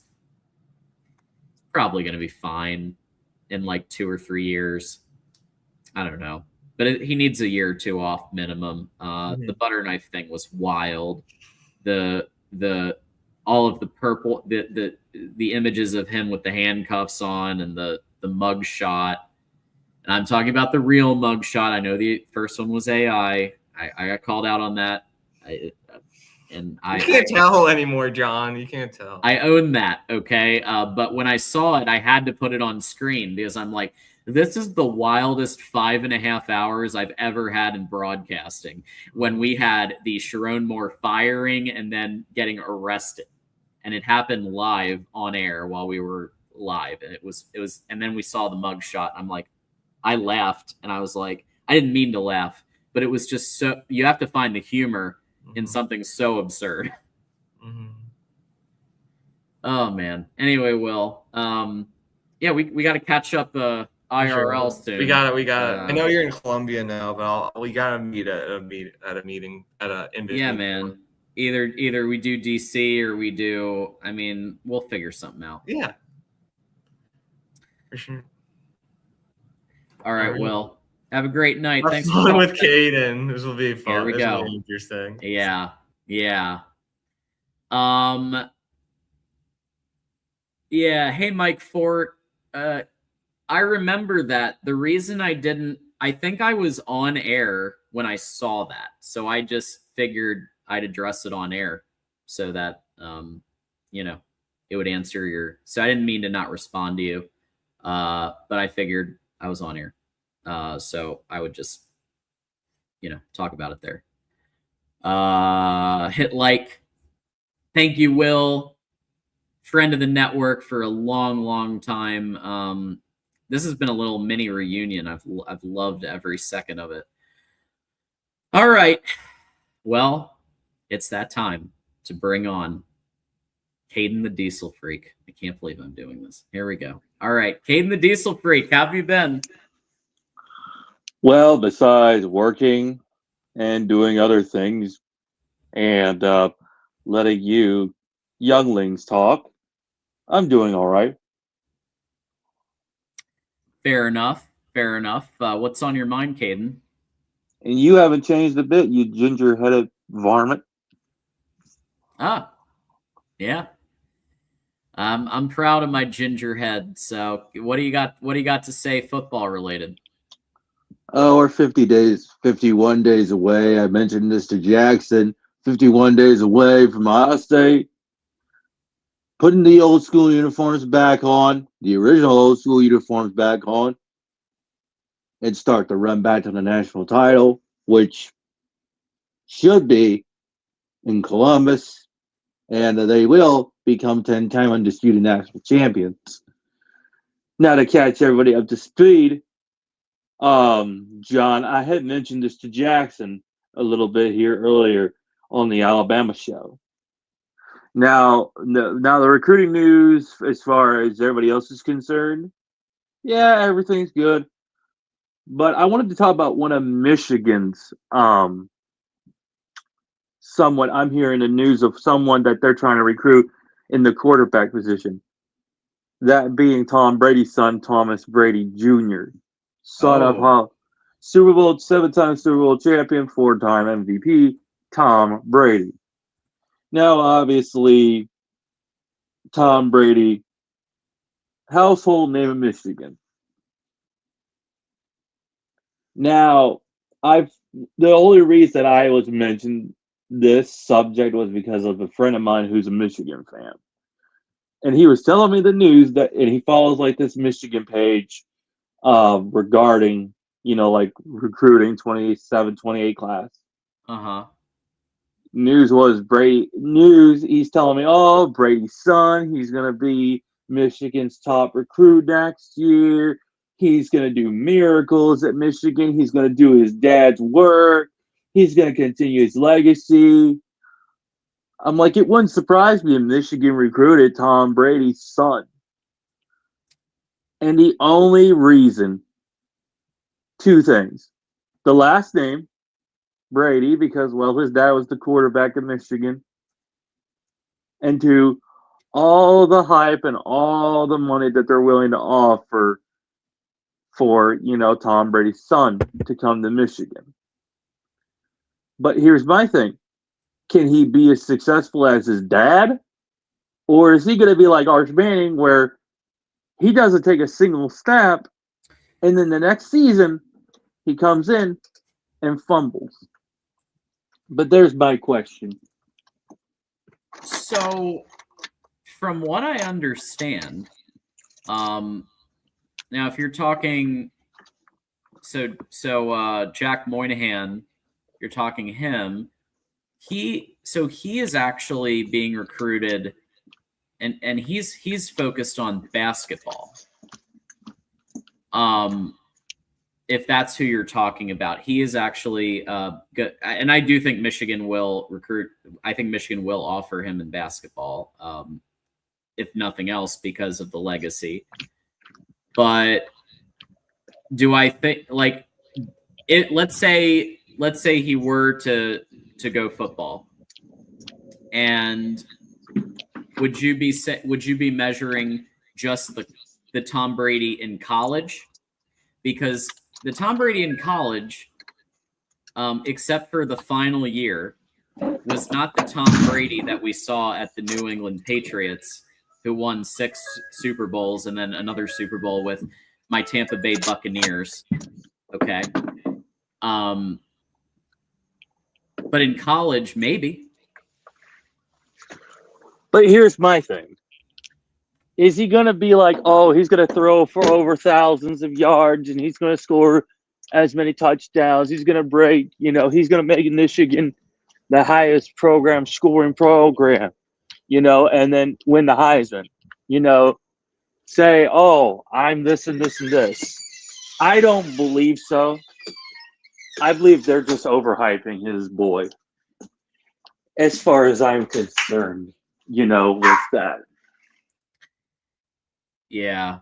Jack Moynihan, 6'6". I think he definitely is gonna go basketball, and I do think Michigan will recruit him. Maybe they already are. I don't know the specifics. TJ might, but yeah. But here's my thing also. As far as college football goes, I've got my Ohio State Buckeyes going 11-1. Okay. And we could go undefeated, which I wouldn't be upset about. Sure. Because we have the talent, but we also have the incoming talent in our recruiting base that we've got Marvin Harrison's younger brother, and then we've already got more coming. And then the news is here also, Junior Seau's 2 boys are thinking about talking to Coach Ryan Day. So there's the other thing. Junior Seau, let me remind you of a former teenager Tom Brady's at New England. And he's got 2 boys that play high school football that are looking into talking with Ryan Day at Ohio State about coming to commit to Ohio State. So I need the news of that, and then a few others coming to Ohio State, committing already to Ohio State. I see no way that we're losing talent. And then obviously Sales, obviously his discussion with Alabama is that the other thing is Sales might be coming to Ohio State. So, I mean, we're just stacking talent after talent after talent after talent. Yes, we're stacking we weapons understand.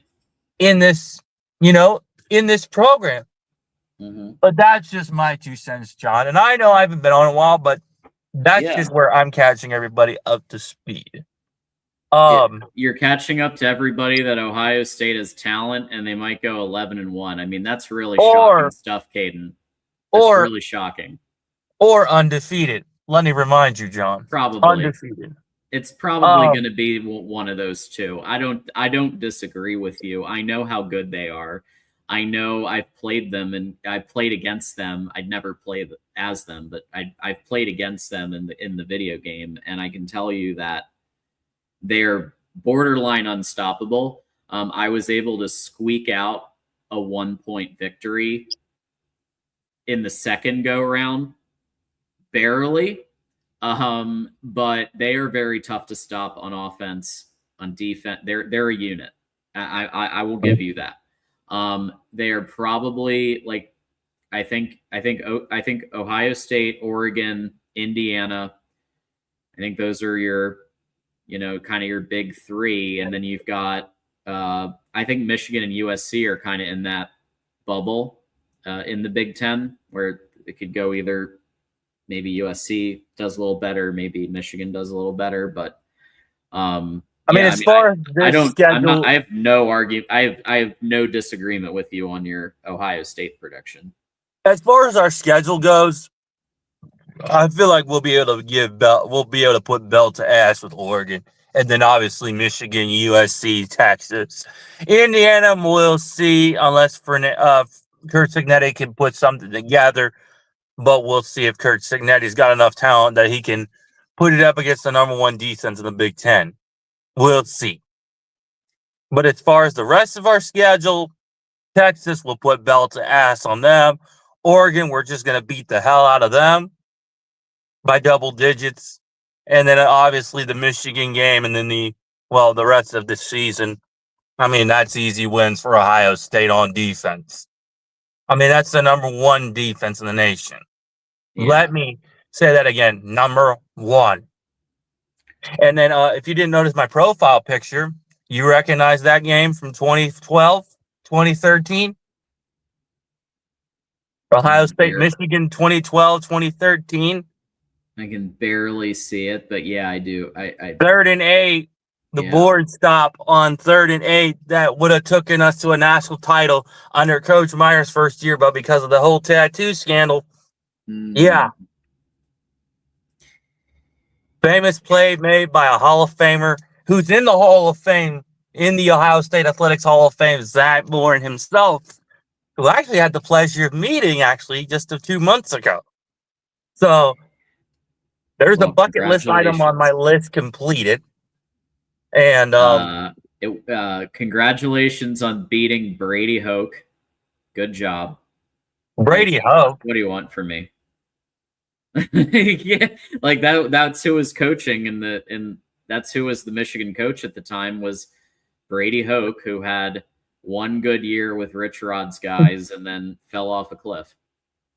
Yeah, I mean, that was just that in my opinion, in that season for Ohio State, we should have went to a national title.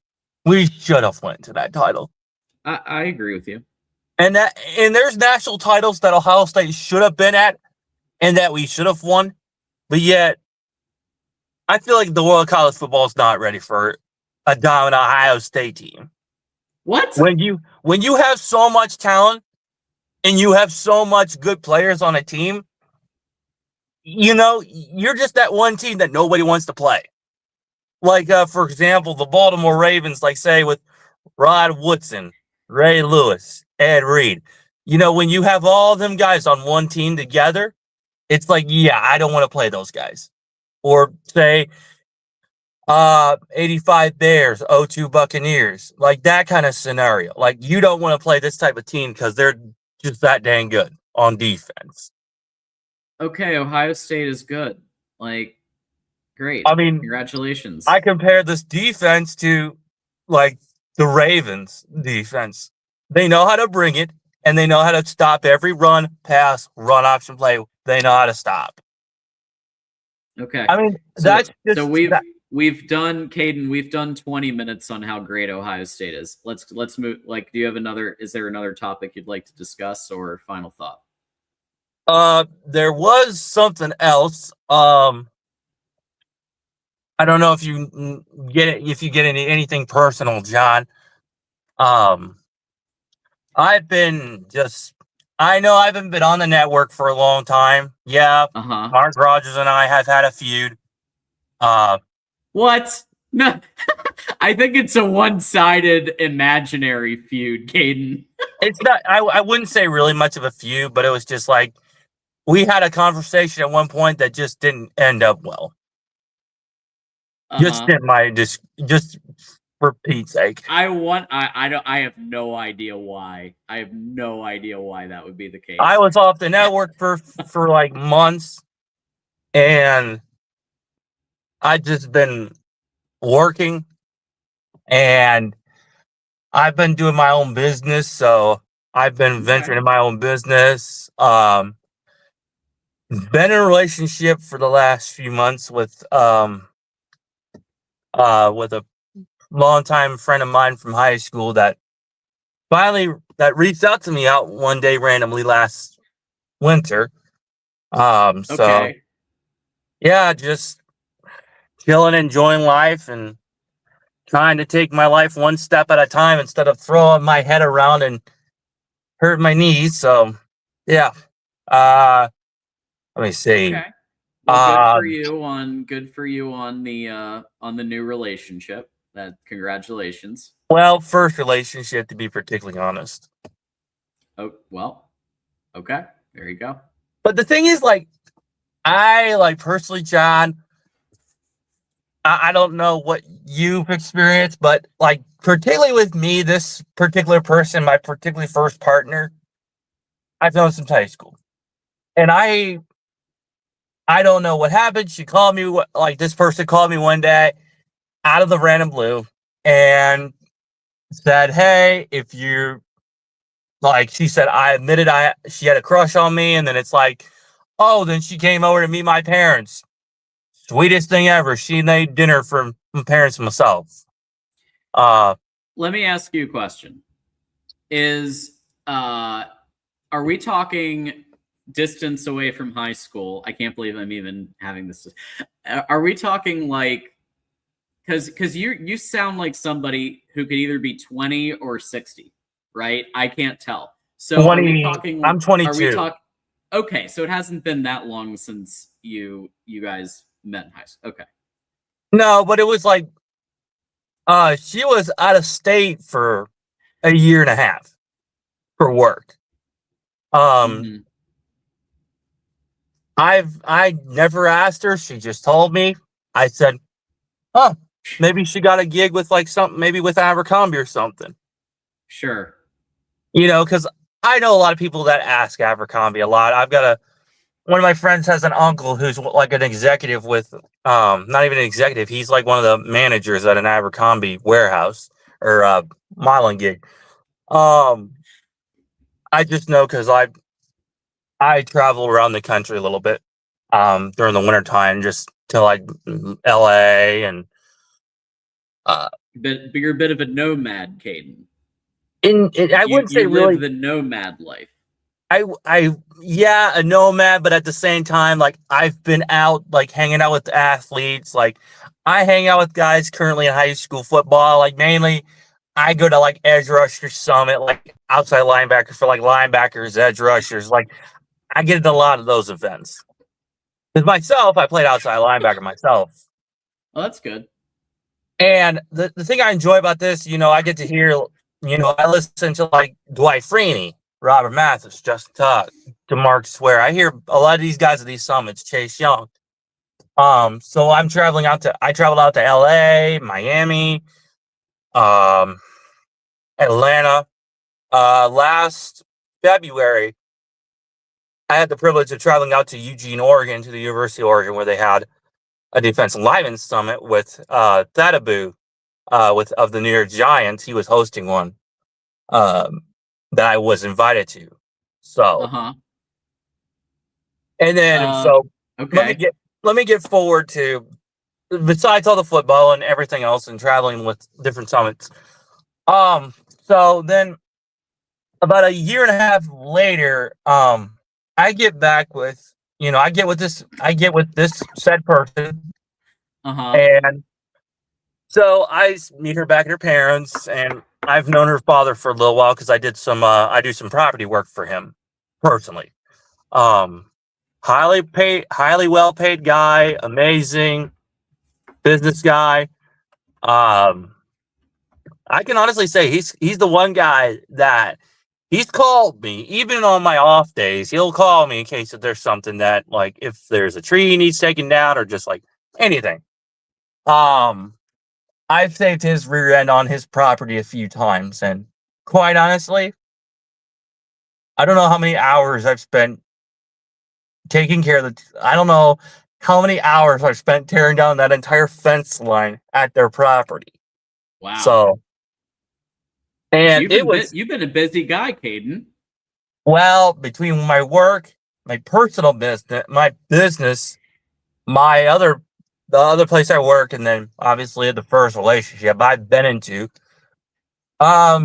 learning my good friend's secret that obviously she has a blue and white page, which I was shocked. Like Penn State? No. OF. Oh. So is that still ongoing? Yes, it is still ongoing, and I've told her, how do you feel about that? It's pretty badass. Like, I am happy she's getting along. She's got her friends. I've known her friends, and honestly, it's exciting. Like, for me, it's just like, she's with her friends. They're having fun. I get, she'll take me out sometimes to like dinner. I'll take her out to dinner, and actually, the funny thing is, about a month ago, she bought me like about $10,000 worth of Chrome Hearts stuff. Chrome Hearts, like streetwear. And I literally opened up the box, and there's an entire thing of Chrome Hearts streetwear from the Chrome Hearts store in Las Vegas. And I'm like, the hell did you send this to my address? I asked her, and she's like, well, it's for you. I'm like, oh, that's nice.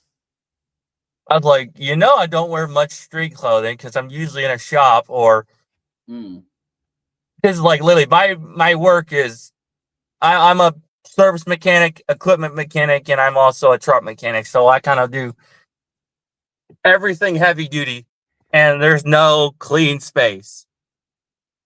Like, I'm sorry. Well, Caden, here's what I would say. I think true love is true love, regardless of their extracurricular choices. It sounds like you found somebody that sends you gifts, and somebody who's there for you. So, she's a keeper, John. Like, great. I'm not like I couldn't tell you how much in my life she's made me a better person. Like, I was never wanting, I never thought in my lifetime I would ever be in a relationship. Quite honestly. I was just always the nose to the ground, grind, if your bones break in your body or you hurt yourself, get back up, toughen up, and get going. That's how I always was for the last, since I was 16, 18. Sure. And then she comes along a year later, not even. And that just kind of changes. And then obviously going to her new residence, and then her telling me, she's got a blue and white page and that she's making a lot of money doing specific content. I'm like, it's cool. She's working, I'm working, we're both enjoying our life. And I can honestly say, John, I wouldn't have it any other way. I've been through enough hell in my personal life.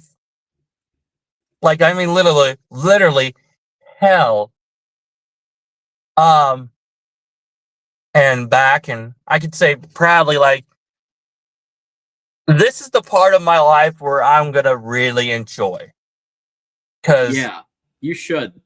who knows? Like, I've talked to her about getting married here and there, but it's like, she wants to marry me and put a ring on my finger, and no, not a national championship ring on my finger, a wedding ring. Well, you would be the one to put the ring on her finger first. Well, you know how and that then- works. You yeah, get down on yeah. one knee. Oh yeah. You It's pop just like, over to you pop over to K Jewelers, or I'm struggling. The name escapes me of the one that I used, but I there. can think of who you're talking about, John. But it's don't like, think you will. obviously, I'm gonna propose to her, I'm gonna propose to her first, or she'll propose to me, and then obviously wedding day, I'll put the ring on her finger first, and then she'll put the ring on my finger. Okay. But honestly, John, I wouldn't have it any other way. Honestly, good for you. I know a lot of people in comments are like going crazy and everybody's disowning me, but nobody's disowning you. Everybody's just having a little fun with it. We're fine. On a college football show. We're talking about dating. It's a little off the rails, but it's the last call, so whatever. Like, we'll talk about it. Like, Doreen, it's fine. If you don't own me as a Buckeye, if you don't claim that I'm a Buckeye fan, I don't care. I can be the outcast Buckeye fan or an outlaw Buckeye fan. We don't need to start on that again. We don't. No. Yeah. But honest, I couldn't be happier any other way.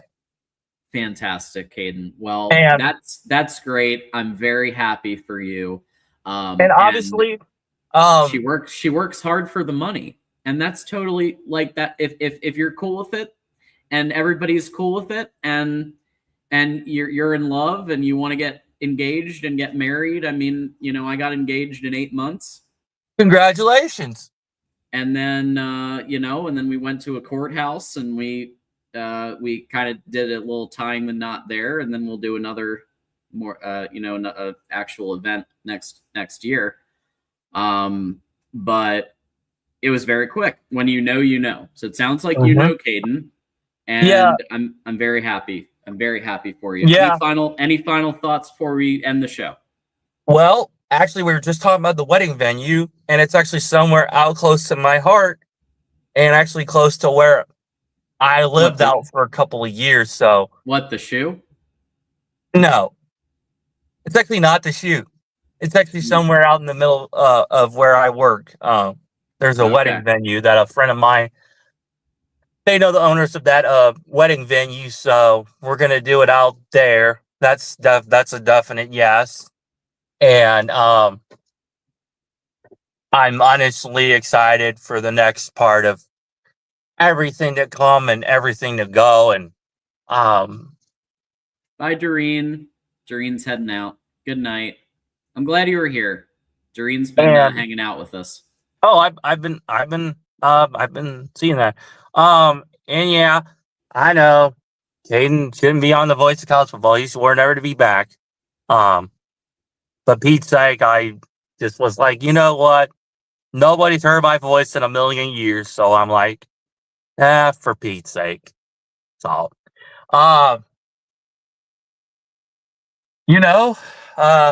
just going with the rhythm, trucking until I go in the ground and into the grave. And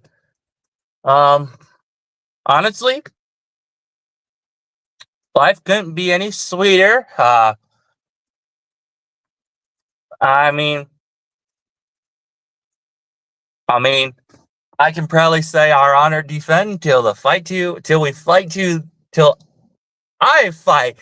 the end for OHIO. Because if I'm the only true Buckeye, old school Buckeye fan in here, listen, I'd rather be the only one standing for the Scarlet and Gray.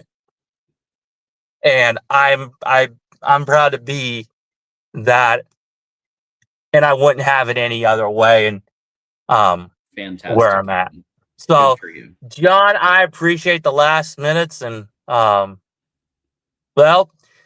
I don't know when I'll be back, but you know, I'm on Twitter. If you don't know, Well, Caden, you know what they say. You don't have to go home, but you can't stay here. But it's really great that you called in and shared some details about your life and your football takes. So have a good night, Caden. well, you know where to find me, John D'Animo, in the graveyard, son. Okay, cool. All right. Bye-bye. All right. All right. Wow. Okay. Oh, tell Caden. Oh, so Commander Luke said, "What's up?" Okay, that's great. Let's wrap this up. This one an hour past when I intended it to go, because and a lot of that was because we actually had some really good calls tonight with Daryl and with Will. And I know I think I'm missing one, but we had some really good calls. Oh my God, Jackson Johnson. That was the first caller. Yeah, so we had some really, really strong calls, and then we had a little off the rails moment for a bit there. But hey, we had a little fun with it. Why not? Midnight. Anyway, I actually have a super chat I need to read. Goats with the 2 for John keeping a mostly straight face. Yeah, it was quite difficult. It was very difficult. Thank you. It was, I mean, we're just having a little fun with it. Like, it's a football show, but it's also midnight and it's the last call. I was like, whatever. Let's have a little fun. So Mark took the night off. He asked me to fill in. I assume he will be back either tomorrow or Monday. I think he might have a guest host tomorrow night too. It's not me, so I don't know who it's going to be. Maybe Matt Zemek, or maybe it'll just be Monday. It'll be the next show. We'll find out. But for us, so Michigan at the Voice of College Football, we are taking a week off next week. So I will be in Portland, Oregon for a conference. And because of that, I didn't want to do the hotel Wi-Fi thing. And I think we all kind of agreed we need a week. So we will be back. That's kind of why I did the extra show this week, just to give everybody a little extra content. We're going to be back week of the 27th. So we'll take next week off, back week of the 27th, with all your content and insights, and in time for our analysis of Big Ten Media Days, which is fast approaching. So there's a lot coming up there. And let's see, Scoop playing Bart. Yeah, let's do it. Bro, I'm about to pass out, Will Endy. But how about this weekend at some point, maybe Saturday? In fact, maybe Saturday because I actually Saturday might be a good day to do stuff. We'll figure it out. Let's see. Yeah, PTO. We rarely take.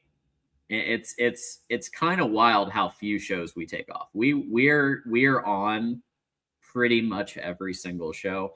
I sometimes have TJ host, or Mark Rogers occasionally hosts, but the show continues because we want people to get their Michigan content. But I have a feeling next week is going to be a little dry. Now, the exception is if something happens to one Ward Manuel next week. I don't think it will. I think they're going to just wait, but at this point, but we'll see.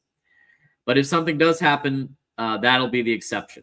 Then you get to deal with my hotel Wi-Fi when I do an emergency broadcast. about that. But aside from that, we're going to take off. Yeah, I've actually never been, so I like when it's a new city that I've never been, because it's usually Vegas, and Vegas gets old. I like Vegas for some things, but it gets old. And then I'm usually playing poker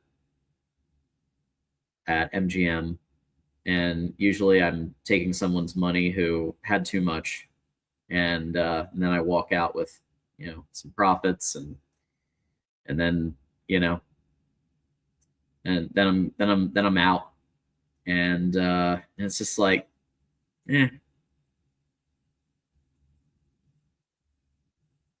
Ward, aka I don't know. I think this might be goats. I don't know. I've been thinking about it. I think it might be goats. Is Ripstar kind of went away here. Normally Ripstar is the one with the with the special names. But yeah. My favorite business trips are always to oh yeah. Oh, Denver, I bet, is a absolute blast for reasons I won't get into on this broadcast. I mean, skiing, yeah. Denver, yes, yes. So that's another one I need to hit. So maybe there will be some other thing there next year. Okay. Let's see. All right. This is going to be my last comment I'm taking. Totally awesome if you can get used to the elevation. Yeah. All right. Very cool. Y'all went an extra hour. Oh, I actually do want to talk this. Yeah. Oh, it's okay. Because I wanted to address, so Ripstar, for those who have followed the lore, we definitely had some disagreements back in the day. And we formed a truce on Dennis Fithian's show. And I said, if you followed the rules, you didn't attack anybody, you can come back. You don't call anybody clowns. You don't call anybody, all the names you called people. As long as you just talk ball and hang out, I don't care. And for the most part, he's stuck with it. I mean, he does talk about TJ's lighting a lot for whatever reason. I don't think TJ's lighting's even bad. But whatever. So yeah, we have kind of a truce with Ripstar. And yeah, there we go. We got goats. Okay. That does it for me. So you can follow me. I feel like at this point, the people left know who I am, but at John Diadamo, follow me there. Thanks to FanDuel. Thanks to everybody for rocking with me. Obviously this isn't my normal show. You could tell that I was struggling throughout the show with the layout. This is Mark's world.